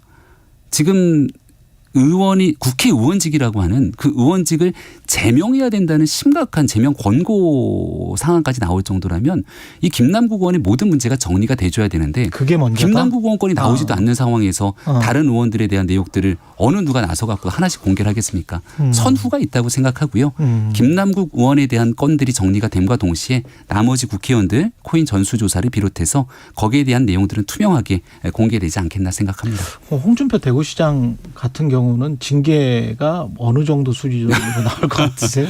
그 전적으로 윤리 저희 예천에서 열심히 막 삽질을 하시던데. 또. 예, 그 수해복구 봉사활동에 나서서 지금 며칠째 봉사하는 거는 굉장히 긍정적으로 평가를 합니다. 예. 그리고 초창기에 사실 국민들 눈높이에 맞지 않았다 지적하는 건 수해 때 골프를 쳤던 문제도 있지만 그 이후에 사후 대응에 대해서 그렇죠. 많은 분들이 문제를 제기하셨거든요. 근데 지금 가서 이제 봉사활동하시는 모습을 보면 공직자가 가져야 되는 행동에 대해서 많은 부분들이 조금 이런 정도의 인식을 가져야 되는구나라고 생각할 거라 보고 윤리위원회가 우리 국민의힘에 있는 윤리 강령 그 윤리 규칙이 있는데 그 내용들에 따라서 적합한 결정을 하지 않겠나 생각합니다. 예, 양평고속도로 같은 경우는 모든 자료를 공개했다라고 하는데 여전히 그 다른 문제는 뭐 계속 논의를 해봐야 될 것 같고요. 그 자료와 관련된 논박들은. 근데 장관이 백지화를 시켜버린 것. 네. 이거는 좀 사과를 해야 되지 않습니까? 그 갑자기 뭐 백지화를 시킬 이유가 없었던 거 아니에요? 그러니까 백지화라는 용어보다 네. 아무튼 뭐 전면 중단 네. 뭐 이런 표현이면 좀 더 좋지 않았을까라고 저는 개인적으로 생각합니다. 네. 근데 무튼 원희룡 장관이 그럴 수밖에 없었던 저간의 상황도 이해가 갑니다. 그 당시에 민주당은 거듭 원안을 고수해라. 양서면. 원안을 고수하라고 강력하게 주장을 했거든요. 예. 최근에도 그 입장을 바꾸지 않는 것처럼 보여지는데 예. 국토부가 지금 내놓고 있는 자료를 꼼꼼하게 들여다보면 이게 노선 변경의 필요성은 이미 지난 정부부터 나왔던 것이고 노선을 변경하는 게 경제적으로도 교통 분산 효과도 환경적으로도 의미가 있다고 생각하는데 그렇게 바꾸려고 하는 순간 김건희 여사 땅에 특혜를 주려고 하는 것 아니냐라고 주장하면 원안으로 갈 수도 없고 변경하기도 어려운 중간에 딜레마에 빠져버리는 것이죠. 그러니 원희룡 장관이 고육지책으로서 그 같은 내용들을 쏟아내고 난 다음 모든 관심이 집중되면서 이러한 일들이 하나둘씩 정리가 되고 있다고 생각합니다. 여기까지 듣겠습니다. 김병민 국민의힘 최고위원이었습니다. 고맙습니다. 고맙습니다. 오늘 하루 이슈의 중심. 당신의 아침을 책임지는 직격 인터뷰. 여러분은 지금 KBS 1라디오 최경영의 최강 시사와 함께하고 계십니다. 예, 이상민 장관 탄핵 소추 기각 결정 관련해서 이제 민주당 입장 들어보겠습니다. 박주민 의원 나오셨습니다. 안녕하세요. 예, 안녕하십니까. 법률적으로는 이게 좀 그 불리하다, 기각될 것 같다는 예상이 많지 않았었습니까? 네, 사실 네. 뭐 아까 김병민 최고위원님도 말씀하셨던 것처럼 저희들이 탄핵을 할 때도 뭐 기각될 가능성이 상당히 있다라는 판단은 했었습니다. 예. 예. 혹시 그래도 현재 판결문 내용 중에 좀 반박하고 싶은 내용이나 뭐 이런 거는 있으세요? 우선 그 전에 좀 저희가 탄핵 심판을 청구했던 맥락도 좀 설명을 드리고 싶은데요. 예. 아시다시피 저희가 이태원 참사가 있고 나서 사퇴를 촉구했지만 반응이 없었고 해임을 결의했지만 아무런 반응이 없었습니다.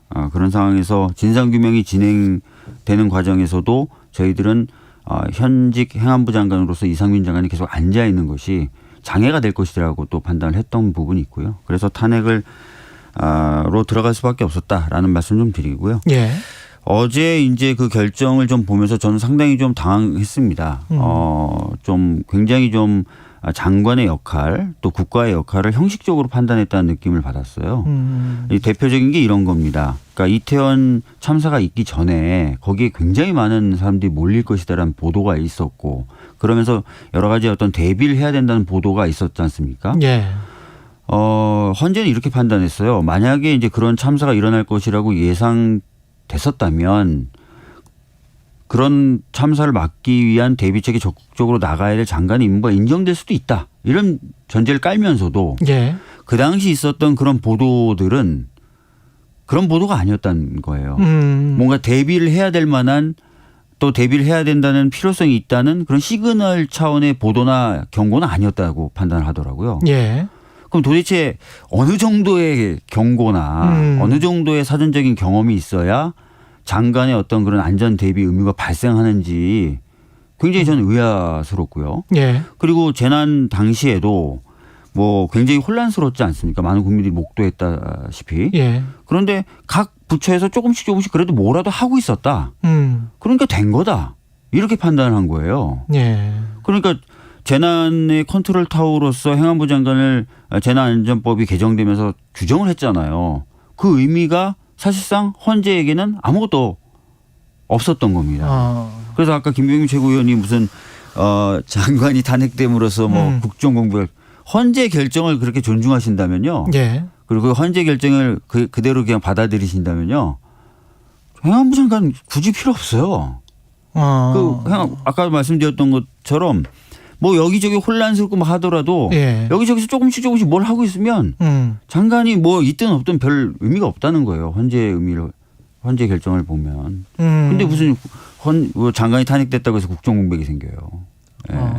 최근의 논리 무슨 지금 갔더라도 뭐 별일은 없었을 그러니까 것이다. 완전히 지금 그런 그 논리가 된 거고 사실 어제 제가 헌재에 도착해서 재판장에 들어가기 전에 그 보수단체들이 집회를 하더라고요. 그러면서 이렇게 얘기해요. 이태원 참사에서 희생되신 분들은 자발적으로 거기 놀러 갔다가 돌아가신 거다. 근데 국가가 왜 책임지냐 이런 식의 발언을 해요. 헌재의 입장이 사실 그분들의 얘기하고 크게 다를 바가 없는 거예요. 자발적으로 결과적으로 보면 주체자가 없는 집회에 자발적으로 갔고 사전에 뭐 여러 가지 경고가 있었지만 뭐 대비할 의무를 발생시킬 정도의 경고도 아니었고 여기저기서 뭐 소방이든 경찰이든 뭐 굉장히 산만하고 혼란스럽지만 조금씩 뭐라도 하고는 있었고 그 정도면 된 거지라는 얘기거든요. 그래서 저는 사실 어제 그 헌재 결정대로라면 이제 앞으로 국민들은 어디에 가실 때 스스로 여기는 안전할까 아닐까 다 판단하셔야 되고 주체자가 있는지 없는지 다 판단하셔야 되고 장관이 뭔가 컨트롤타워로서 역할을 할 만한 상황인지 아닌지 이런 거 다 판단하신 다음에 가셔야 될 것 같아요. 그러면 지금이라도 정치적이거나 도의적인 책임을 지고 장관이 자진 사퇴하거나 그럴 가능성은 전혀 없을까요? 저는 뭐 그럴 가능성이 있긴 있지만 적다고 봅니다. 왜냐하면은 지금 그 국민의힘 또는 대통령실 반응이 그런 반응이 아니잖아요. 그러니까 결정을 보고 결정은 이렇게 나왔지만 결정에서도 분명히 그런 얘기는 했거든요. 참사 당시 대응이 미흡했다라든지 이런 것들은 계속 나와요. 그러면은 결정은 이렇게 나왔지만 미흡한 점이 있었기 때문에 이런 부분을 겸허히 받아들여서 이렇게 하겠다라는 반응이 나와야 되는데 전혀 그런 반응이 안 나오고 있거든요. 뭐 탄핵을 주도했던 세력이 뭐 이제 혹독한 무슨 시련을 당해야 될 것처럼만 얘기를 하고 있어요. 그래서 이런 상황에서 무슨 장관이 스스로 사퇴하거나 또는 사퇴를 하도록 뭐 대통령실이나 대통령이 움직인다거나 기대하기 어렵겠죠. 예. 이태원 참사 특별법은 지금 추진을 하는 거잖아요. 하고 있습니다. 예. 그걸 하면 뭐 달라지는 거는 뭐가 있을까요? 아시다시피 이태원 참사 특별법은 진상 규명을 위한 제도 설계를 내용으로 담고 있는 법이에요. 그러면 이제 진상 규명이 진행이 되겠죠. 그러면은 헌재가 판단했던 것과 달리 장관의 어떤 법률 위반 문제라든지 또는 뭐 의무 소홀 문제라든지 이런 것들이 더 드러날 수도 있고 또 장관이 아닌 여러 가지 관계자들의 책임 문제라든지 이런 것들이 좀 더 분명하게 규명이 되겠죠. 그리고 요즘 민주당이 이슈가 많아서 그 어제 재판장 그 이화영 경기부지사 그거는 어떤 상황입니까? 이게 변호사 해임. 저도 사실 어제 상황은 정확히 모르겠는데요. 최근에 있었던 일들은 제가 이제 듣기로는 검찰이 여러 가지 부수적인 사건들을 가지고 이화영 부지사 측을 굉장히 압박을 했었고 이런 어떤 수사에 의해서 이제 신경의 변화, 그러니까 어떻게 보면 타협 또는 회유죠. 회유를 대북 송금 말고 다른 사건들 여러 가지 사건으로요. 그래서 사실과 다른 발언을 좀 하려고 했었던 그런 상황이었는데 그런 상황에 대해서 이제 그 부인 등으로부터 여러 가지 어떤 그런 문제 제기라든지 이런 것들이 있어 왔고 그 과정에서 이 변호사가 잘못된 역할을 해서 이제 이화영 전 부지사가 잘못된 생각을 하게 된 것 아니냐라는 좀 논란이 있었던 것 같습니다. 그러다 보니까 이제 변호사의 해임 문제 이런 것들이 좀 거론이 됐었던 것 같아요. 어떻게 할 거라고 보세요? 이 문제는 대북 송금 사건은? 글쎄요, 뭐 지금 뭐 뚜렷한 물증이나 이런 것도 없는 상태에서 계속 수사를 끌고 가고 있고 이화영 부지사에 대해서는 지금 부지사 본인도 자필로 뭐 호소를 하고 있고 부인도 호소를 하고 있는 게 명백한 증거가 없는 상황에서 진술을 받아내기 위해서 굉장히 강한 압박을 가하고 있다는 것 아니겠습니까? 이런 것들이 이미 이제 현출이 됐기 때문에 이화영 전 부지사의 진술의 신빙성 이런 것들이 굉장히 탄핵이 된 거지 않습니까? 그래서 이 사건도 아마 다른 사건들과 마찬가지로 좀 흐지부지 되지 않을까 그런 생각을 가지고 있습니다. 구체적 진술이 나올 가능성은 없다. 보고를 했다. 실제 무슨 알았다. 이미 뭐 본인은 그런 취지의 발언한 것이 아닌데도 그렇게 오해되고 있다는 전 부지사의 자필 편지가 공개됐고 부인의 경우에는 굉장히 강한 압박 속에서 지금 여러 가지 회유나 이런 것들이 이루어지고 있다는 것을 얘기했기 때문에 앞으로도 뭔가 다른 진술이 나오거나 이런 건 어렵지 않을까 이렇게 싶은데요. 근데 관련해서 뭐 검찰이 정치권의 이야기이긴 합니다만은 체포동의안을 제출할 거다. 이재명 대표에 대한. 그러면은 그 투표를 해야 될 것이다. 아니면은 이재명 대표가 약속한 대로 구속영장 실질심사를 받게 될 것이다. 이런 어떤 전망들 이런 거는 맞아요? 뭐 아시다시피 혁신위에서 불체포 특권 포기를 좀 해야 된다라고 얘기하고 또 의총이 그것을 받아서 저희들이 그렇게 하기로 했는데 그것 훨씬 이전에 이재명 대표는 스스로 자기는 불체포 특권을 다 내려놓겠다고 얘기를 했어요.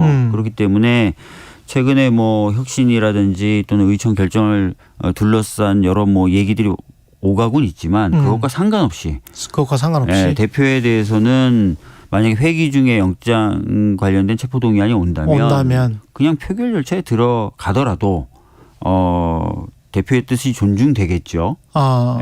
그리고 아마 뭐 지도부도 그렇고 여러 차례 아마 검찰을 상대로 공개적으로 발언을 했을 것 같아요. 이왕이면 회기 없을 때 해라. 뭐 자꾸 회기 있을 때 하냐.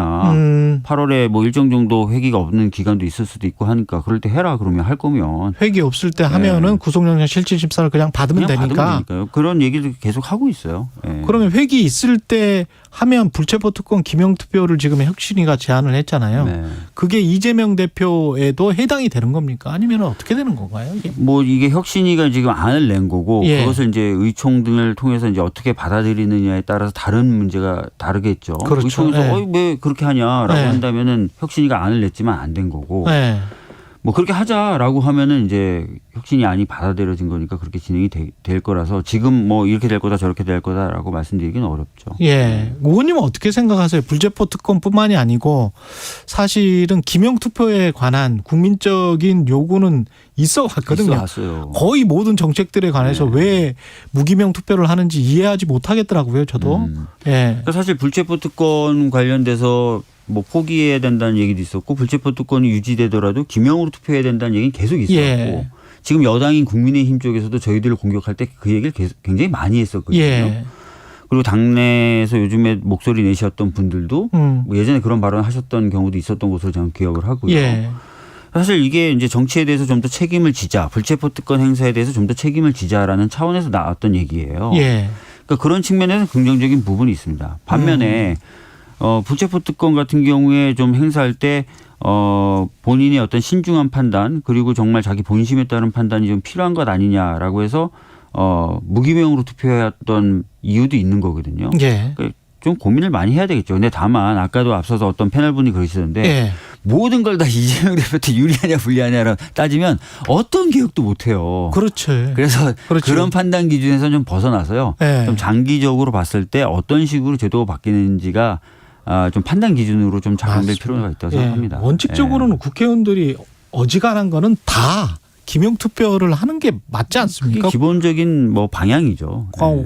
혼자가 입법기관인데 국민들이 그거 보고 다음에 또 찍어줄지 안 찍어줄지 그걸 결정을 해야 되는데 무기명 투표를 한다는 거는 좀 이 사안뿐만이 아니고 전부 다 그렇다는 말씀이고요. 그리고 그 양평 고속도로와 관련해서는 장관이 다 자료를 공개했잖아요. 그걸로 어느 정도 다 해소됐다라고 보십니까? 지금도 뭐 여러 가지 후속 보도들이 이어지고 있더라고요. 이제는 뭐 민주당 발이 아니라 언론들이 스스로 이제 취재 등을 통해서 보도를 하고 있는 것 같은데요. 오늘도 보니까 이제 뭐 어떤 용역업체나 이런 데서 뭔가 냈다, 양평군에서 냈다 이런 여러 가지 얘기들에 대해서 탄핵하는 보도들이 계속 나오더라고요. 그렇기 때문에 이제 자료만 공개했다라고 해서 끝나는 수는 없는 것 같고요. 그 부분에 대한 검증, 검토 이런 것들이 필요하다고. 핵심은 뭐예요? 실제로 왜 갑자기 그렇게 노선이 변경됐느냐 이 부분이겠죠. 왜 갑자기 그렇게 노선이 변경됐느냐? 저도 사실 지역구 국회의원이기 때문에 예타라는 것을 넘기가 얼마나 어려운지 예타가 통과된 이후에 사업을 큰 폭으로 변경하는 것이 어떤 결과를 초래하는지 잘 알거든요. 저도 사실 그 보도 봤을 때 처음에 굉장히 납득이 안 가는 거예요. 이게 어떻게 가능하지? 이런 게 가능하면 앞으로 뭐 다 가능하겠네. 다 가능하겠네. 야 나도 좋을 수도 있겠다 이런 생각까지 할 정도로. 근데 참 이해가 안 되는 부분이 많죠. 여기까지 듣겠습니다. 민주당 박주민 의원이었습니다. 고맙습니다. 네, 감사합니다.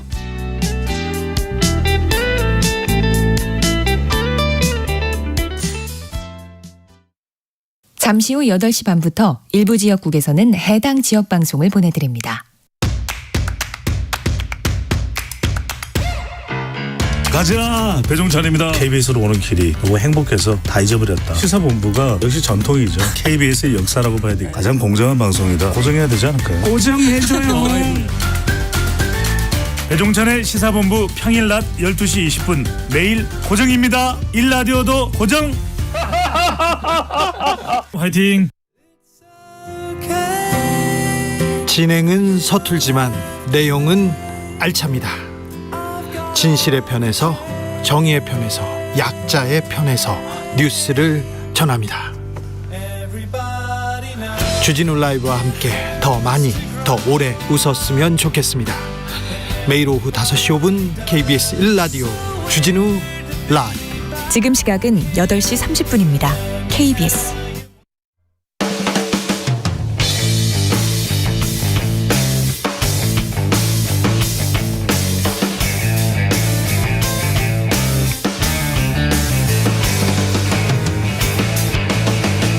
최경영의 최강 시사.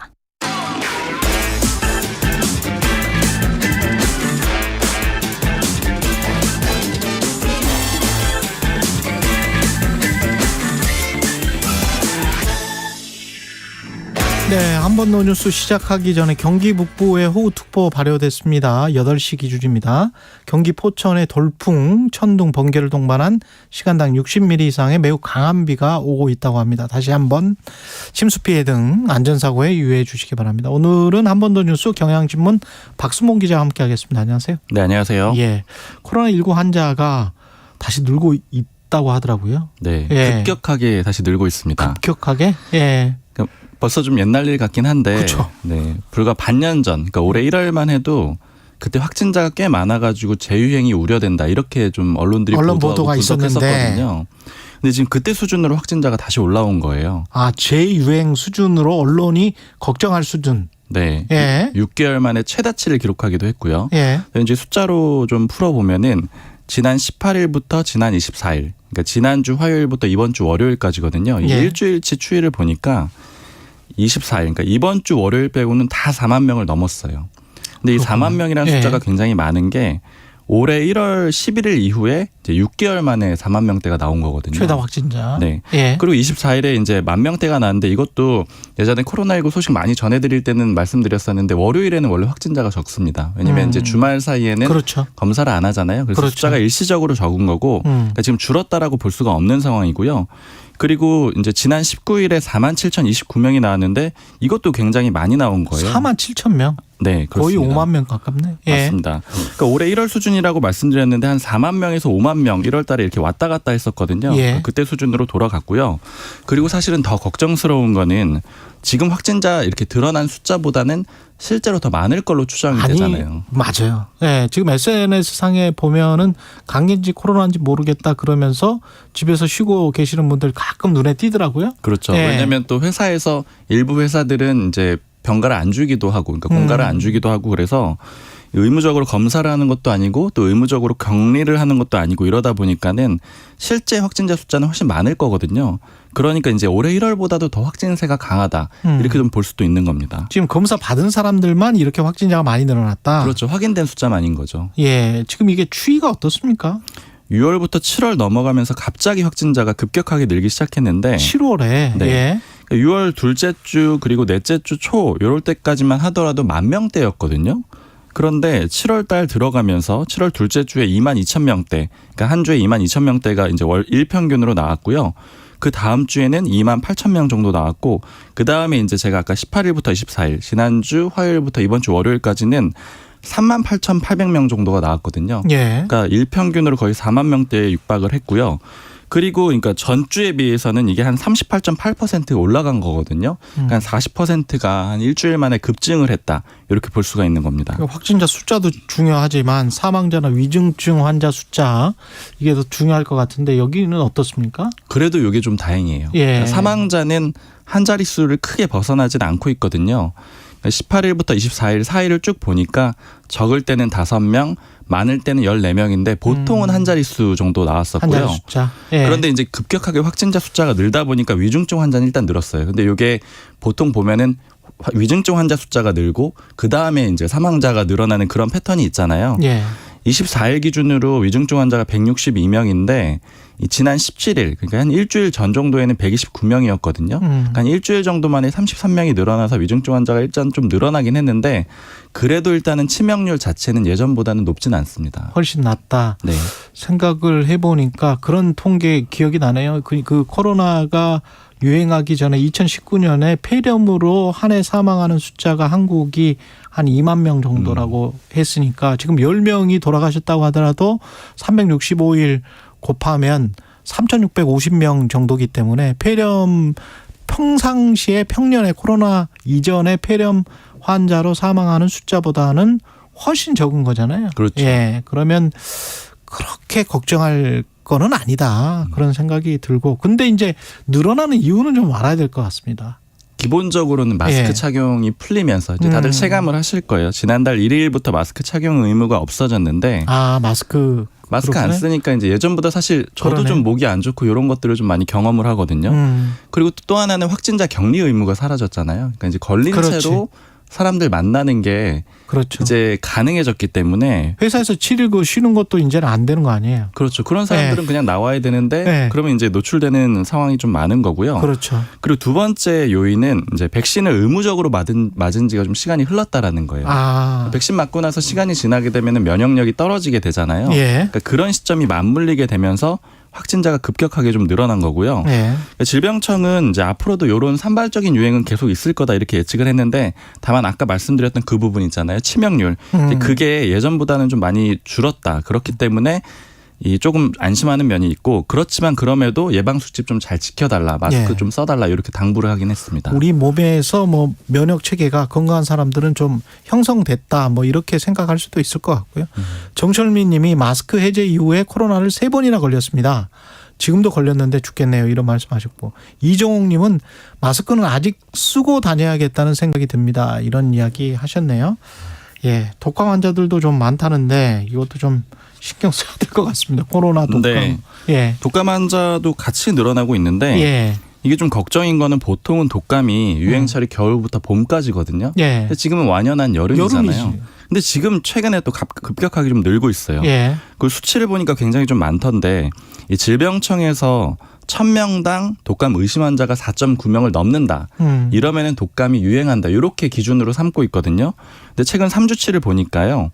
15명에서 16.3명 이런 정도 수준이에요. 그럼 그 얘기는 기준치보다 한 3배가 넘는다라는 얘기잖아요. 예. 그러니까 지금 독감 환자가 굉장히 많다라고 체감들을 하실 텐데 그게 수치로도 확인이 됐다라고 보시면 되고요. 예. 그리고 이건 역시도 이제 독감이 이렇게 유행하는 건 역시도 코로나19 이 방역 해제 조치에 좀 영향이 있어요. 그러니까 마스크를 안 쓰다 그러네. 보니까는 많이 예. 그렇고 그다음에 또 독감도 이 작년 말에 그 예방 접종을 했거든요. 그 시기가 이제 끝나가면서 면역력 떨어지면서 이제 또 독감 환자도 같이 늘고 있습니다. 다 아프지 않았으면 좋겠습니다. 지금까지 경향신문 박순봉 기자였습니다. 고맙습니다. 감사합니다. KBS 1라디오 최경영의 최강시사 듣고 계신 지금 시각은 8시 37분입니다.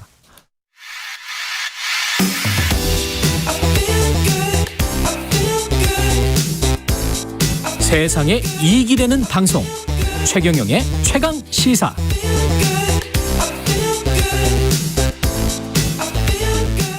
예, 오늘 국회 국토교통위원회 현안 질의가 있는데요. 어떤 내용을 중점적으로 봐야 할지 국회 국토위 소속의 정의당 심상정 의원 나와 계십니다. 안녕하세요. 네. 예. 갑자기 발음이 안 되네요. 예. 오늘 서울 양평고속도로 관련해서 지금 중요한 거를 좀 말씀하실 것 같은데 7년치 자료는 다 보셨습니까? 뭐 이제 보고 있습니다. 보고 있어요? 예. 뭐 좀 눈에 띄는 게 있습니까?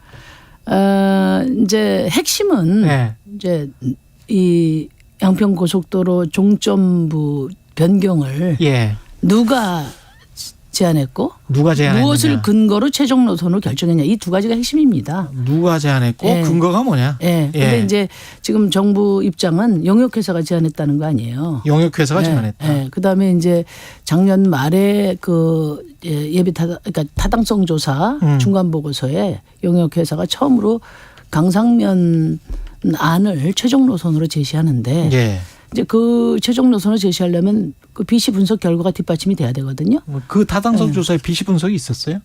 그거 지금 없다고 하는 거죠. 아, 타당성 조사에는 없었다. 예비 타당성 조사에서는 그건 있었고. 뭐 당연히 있었던 거고요. KDI 거는 있었고. 네. 근데 이제 그 국토부 지침에 보면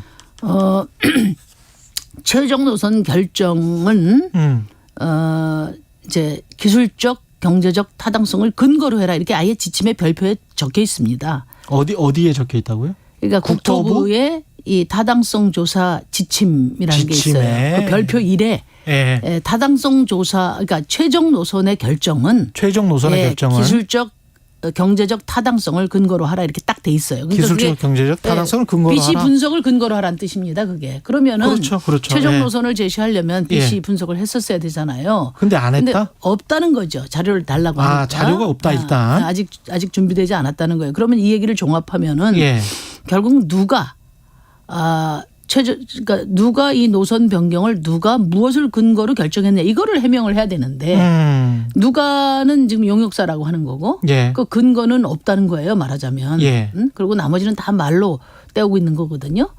그러면은 용역사가 말하자면 그 지침도 어기고 타당성 조사에 BC 분석도 하지 않고 최종 노선을 했다면 그러면은 그 용역사가 뇌피셜로 이야기한 거냐?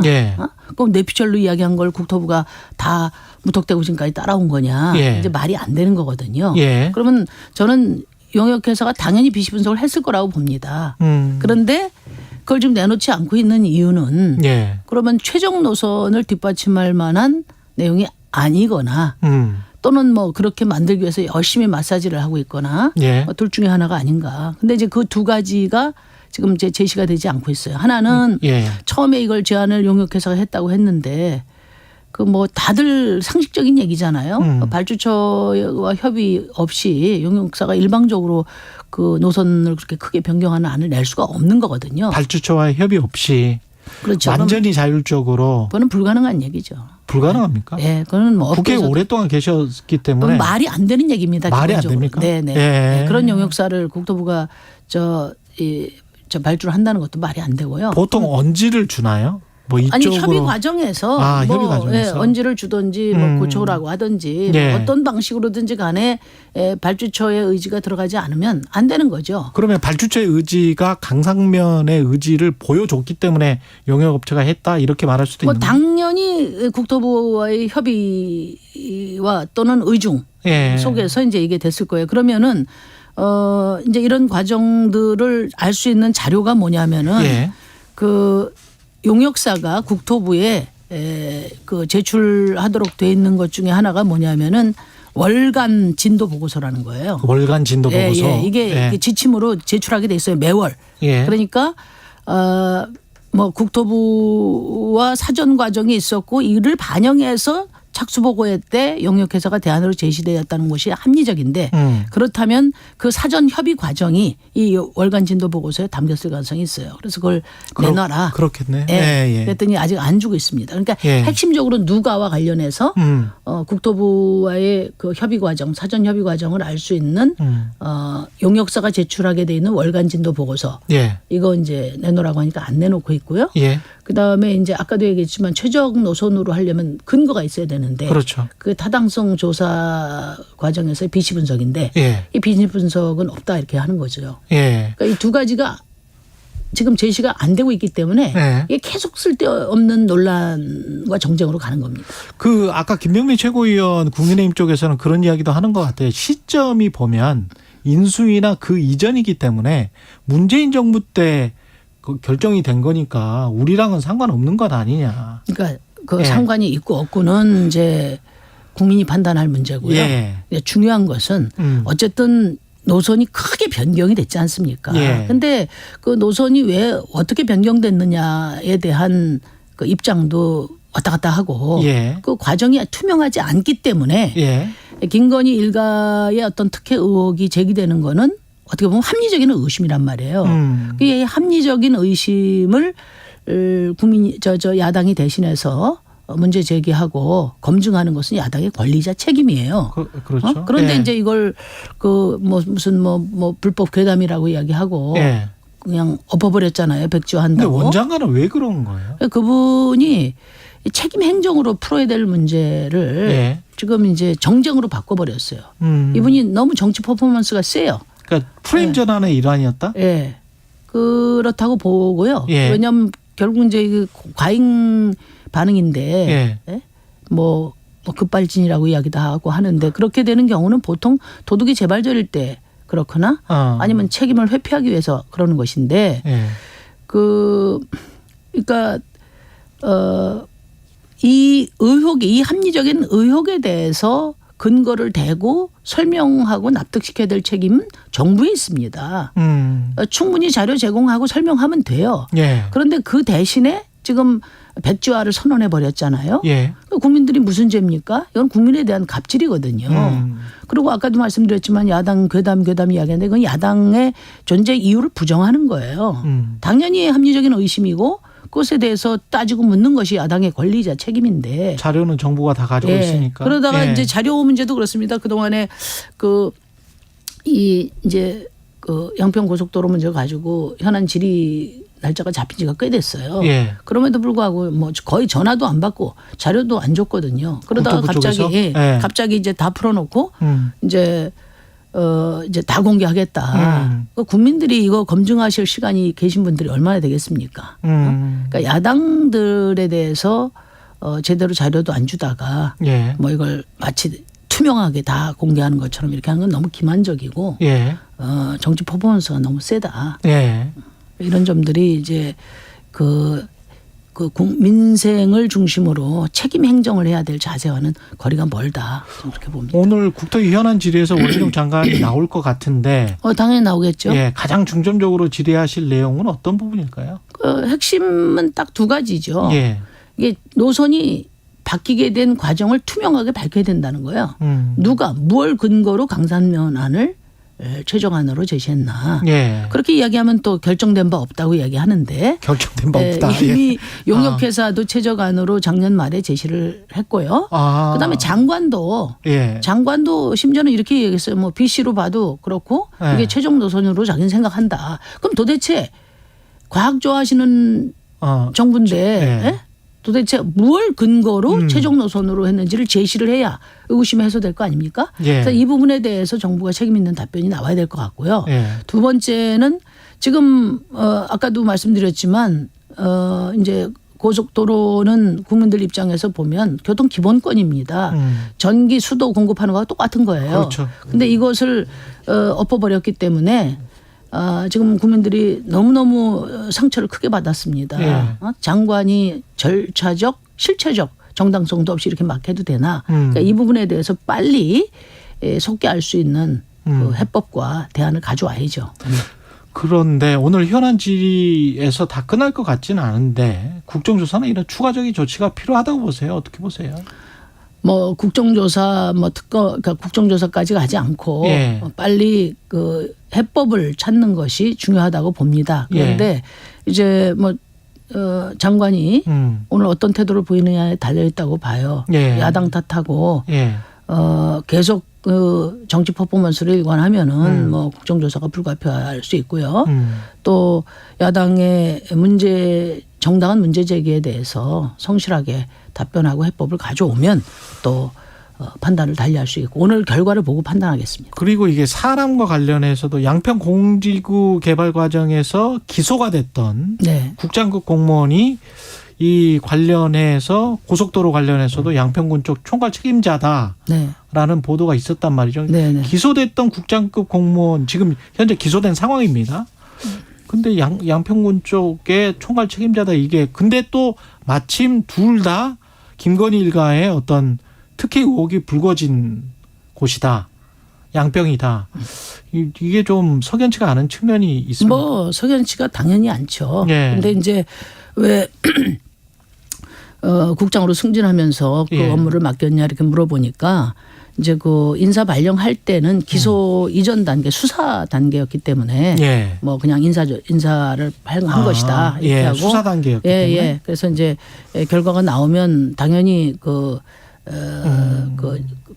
그에 준해서 인사 조치가 될 거다 이런 답이 있었는데 이제 당연히 이게 가장 큰 그 특혜 의혹으로 문제가 되고 있는 상황인데 또 뭐 그 이전에 전례도 있었지 않습니까? 그러니까 뭐 그런 것들이 다 고려돼야 되는데 지금 김건희 일가 특혜 의혹을 더 심화시킬 수밖에 없는 그런 이제 양평군의 여러 행태들이 있는 거죠. 그래서 이 부분에 대해서는 지금 여주지청에서 계속 수사 중에 있더라고요. 예. 수사 결과를 그 한치 의혹 없이 밝혀야 되고 예. 그다음에 이미 그 일가가 농지법 위반 상황이 확인된 바가 있는데 농지 매각 명령을 양평군청에서 내리질 않아서 지금 시효가 지났다고 그래요. 시효가 예. 지난 상태이면서도 여직 그 위반 상태로 계속 있는 거죠. 예. 그러니까 이런 상황은 납득하기 어렵다. 예. 그래서 이거는 이제 이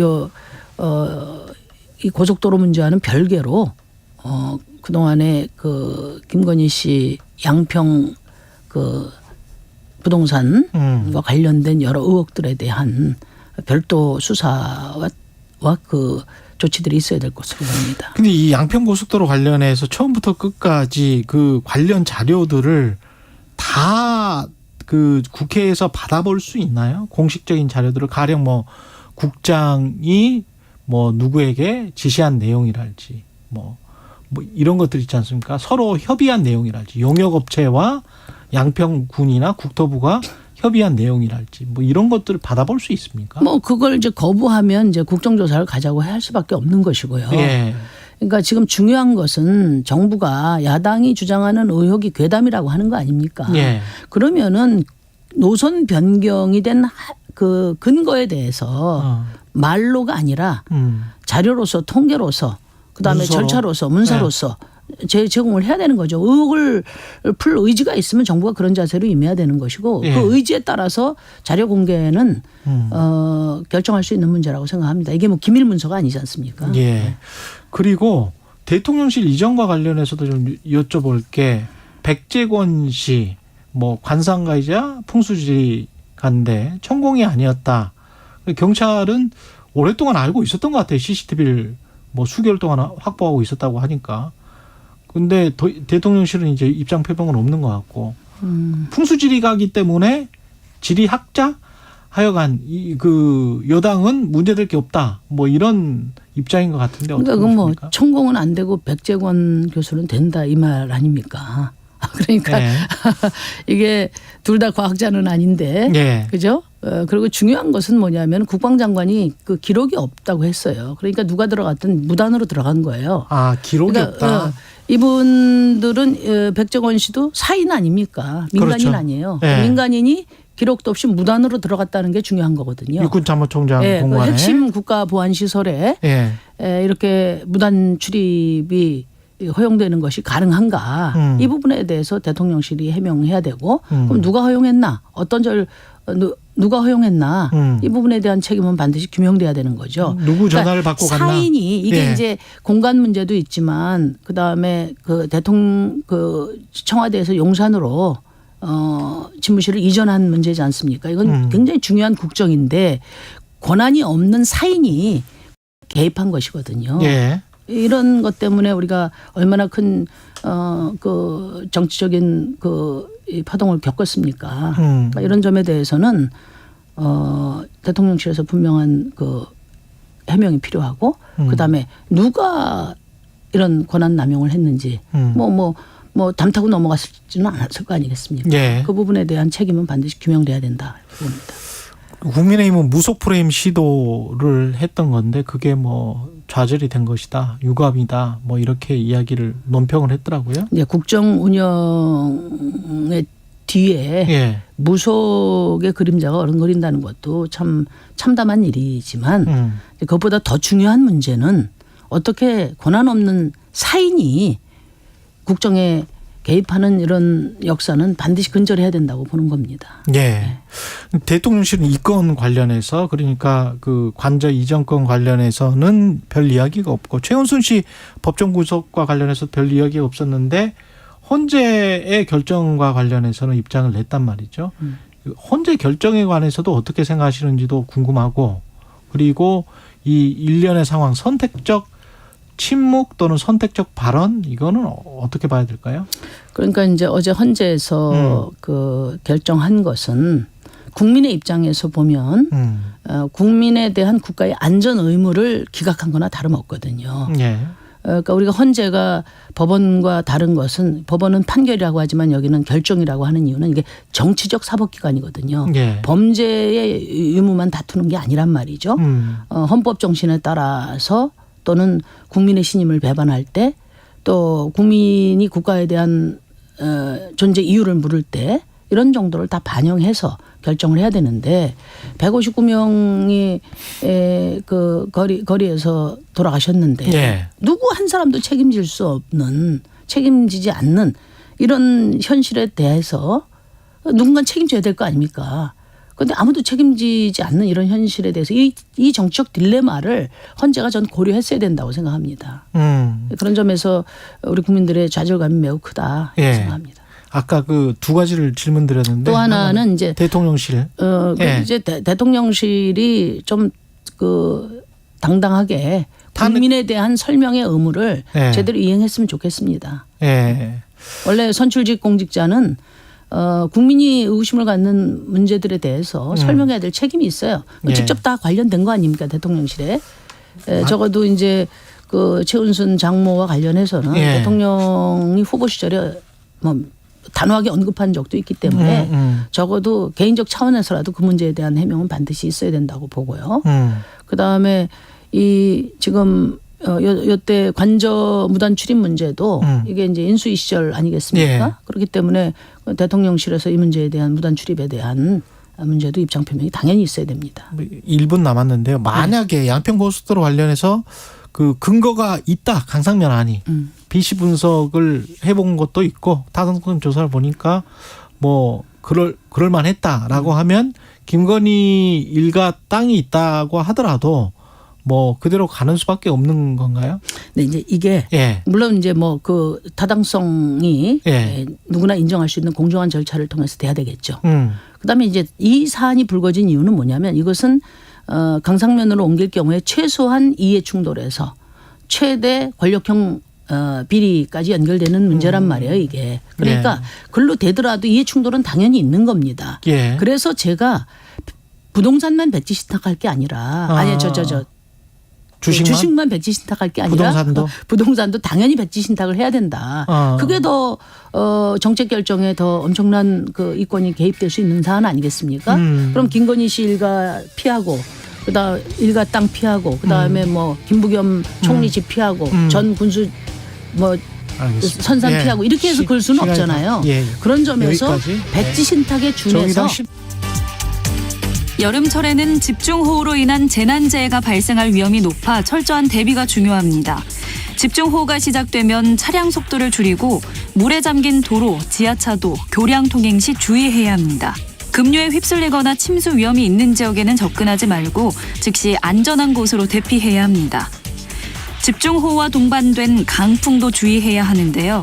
유리창 근처 쓰러질 위험이 있는 나무나 전신주 밑은 피하고 안전한 건물로 대피합니다. 공사장 등 물건이 날아오거나 떨어질 위험이 많은 곳에는 가까이 가지 않도록 합니다. 집중호우가 계속되면 산사태 가능성도 높아집니다. 산 경사면에서 물이 솟는 등 산사태 징후가 있을 경우 산지와 계곡에서 벗어나 높은 곳으로 이동하고 즉시 대피해야 합니다. 재난재해 예방, 재난방송 주간방송사 KBS 라디오가 함께합니다.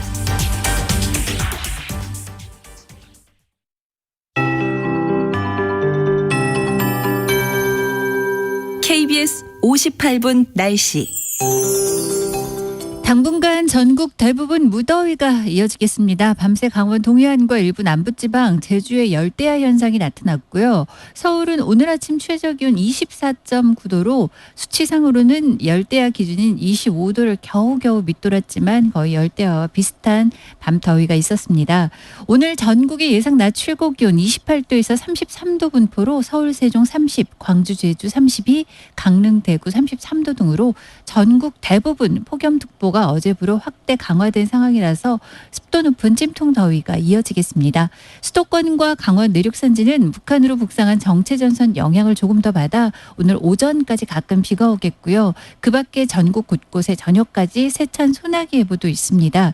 특히 현재 경기 북부와 강원 북부에는 호우특보가 몇 시간째 계속 발효 중이고요. 시간당 20에서 40mm 안팎의 세찬 비가 지나고 있습니다. 경기 북부와 강원 북부 인근 강 유역인 임진강과 한탄강 등지와 하천에 급격히 수위가 높아지고 유속이 매우 빨라질 수 있으니까 주의를 하셔야 되겠고요. 전남 동부 남해안과 경남 남해군에도 강한 소나기가 지나면서 호우특보가 내려져 있습니다. 예상되는 강우량 경기 북부가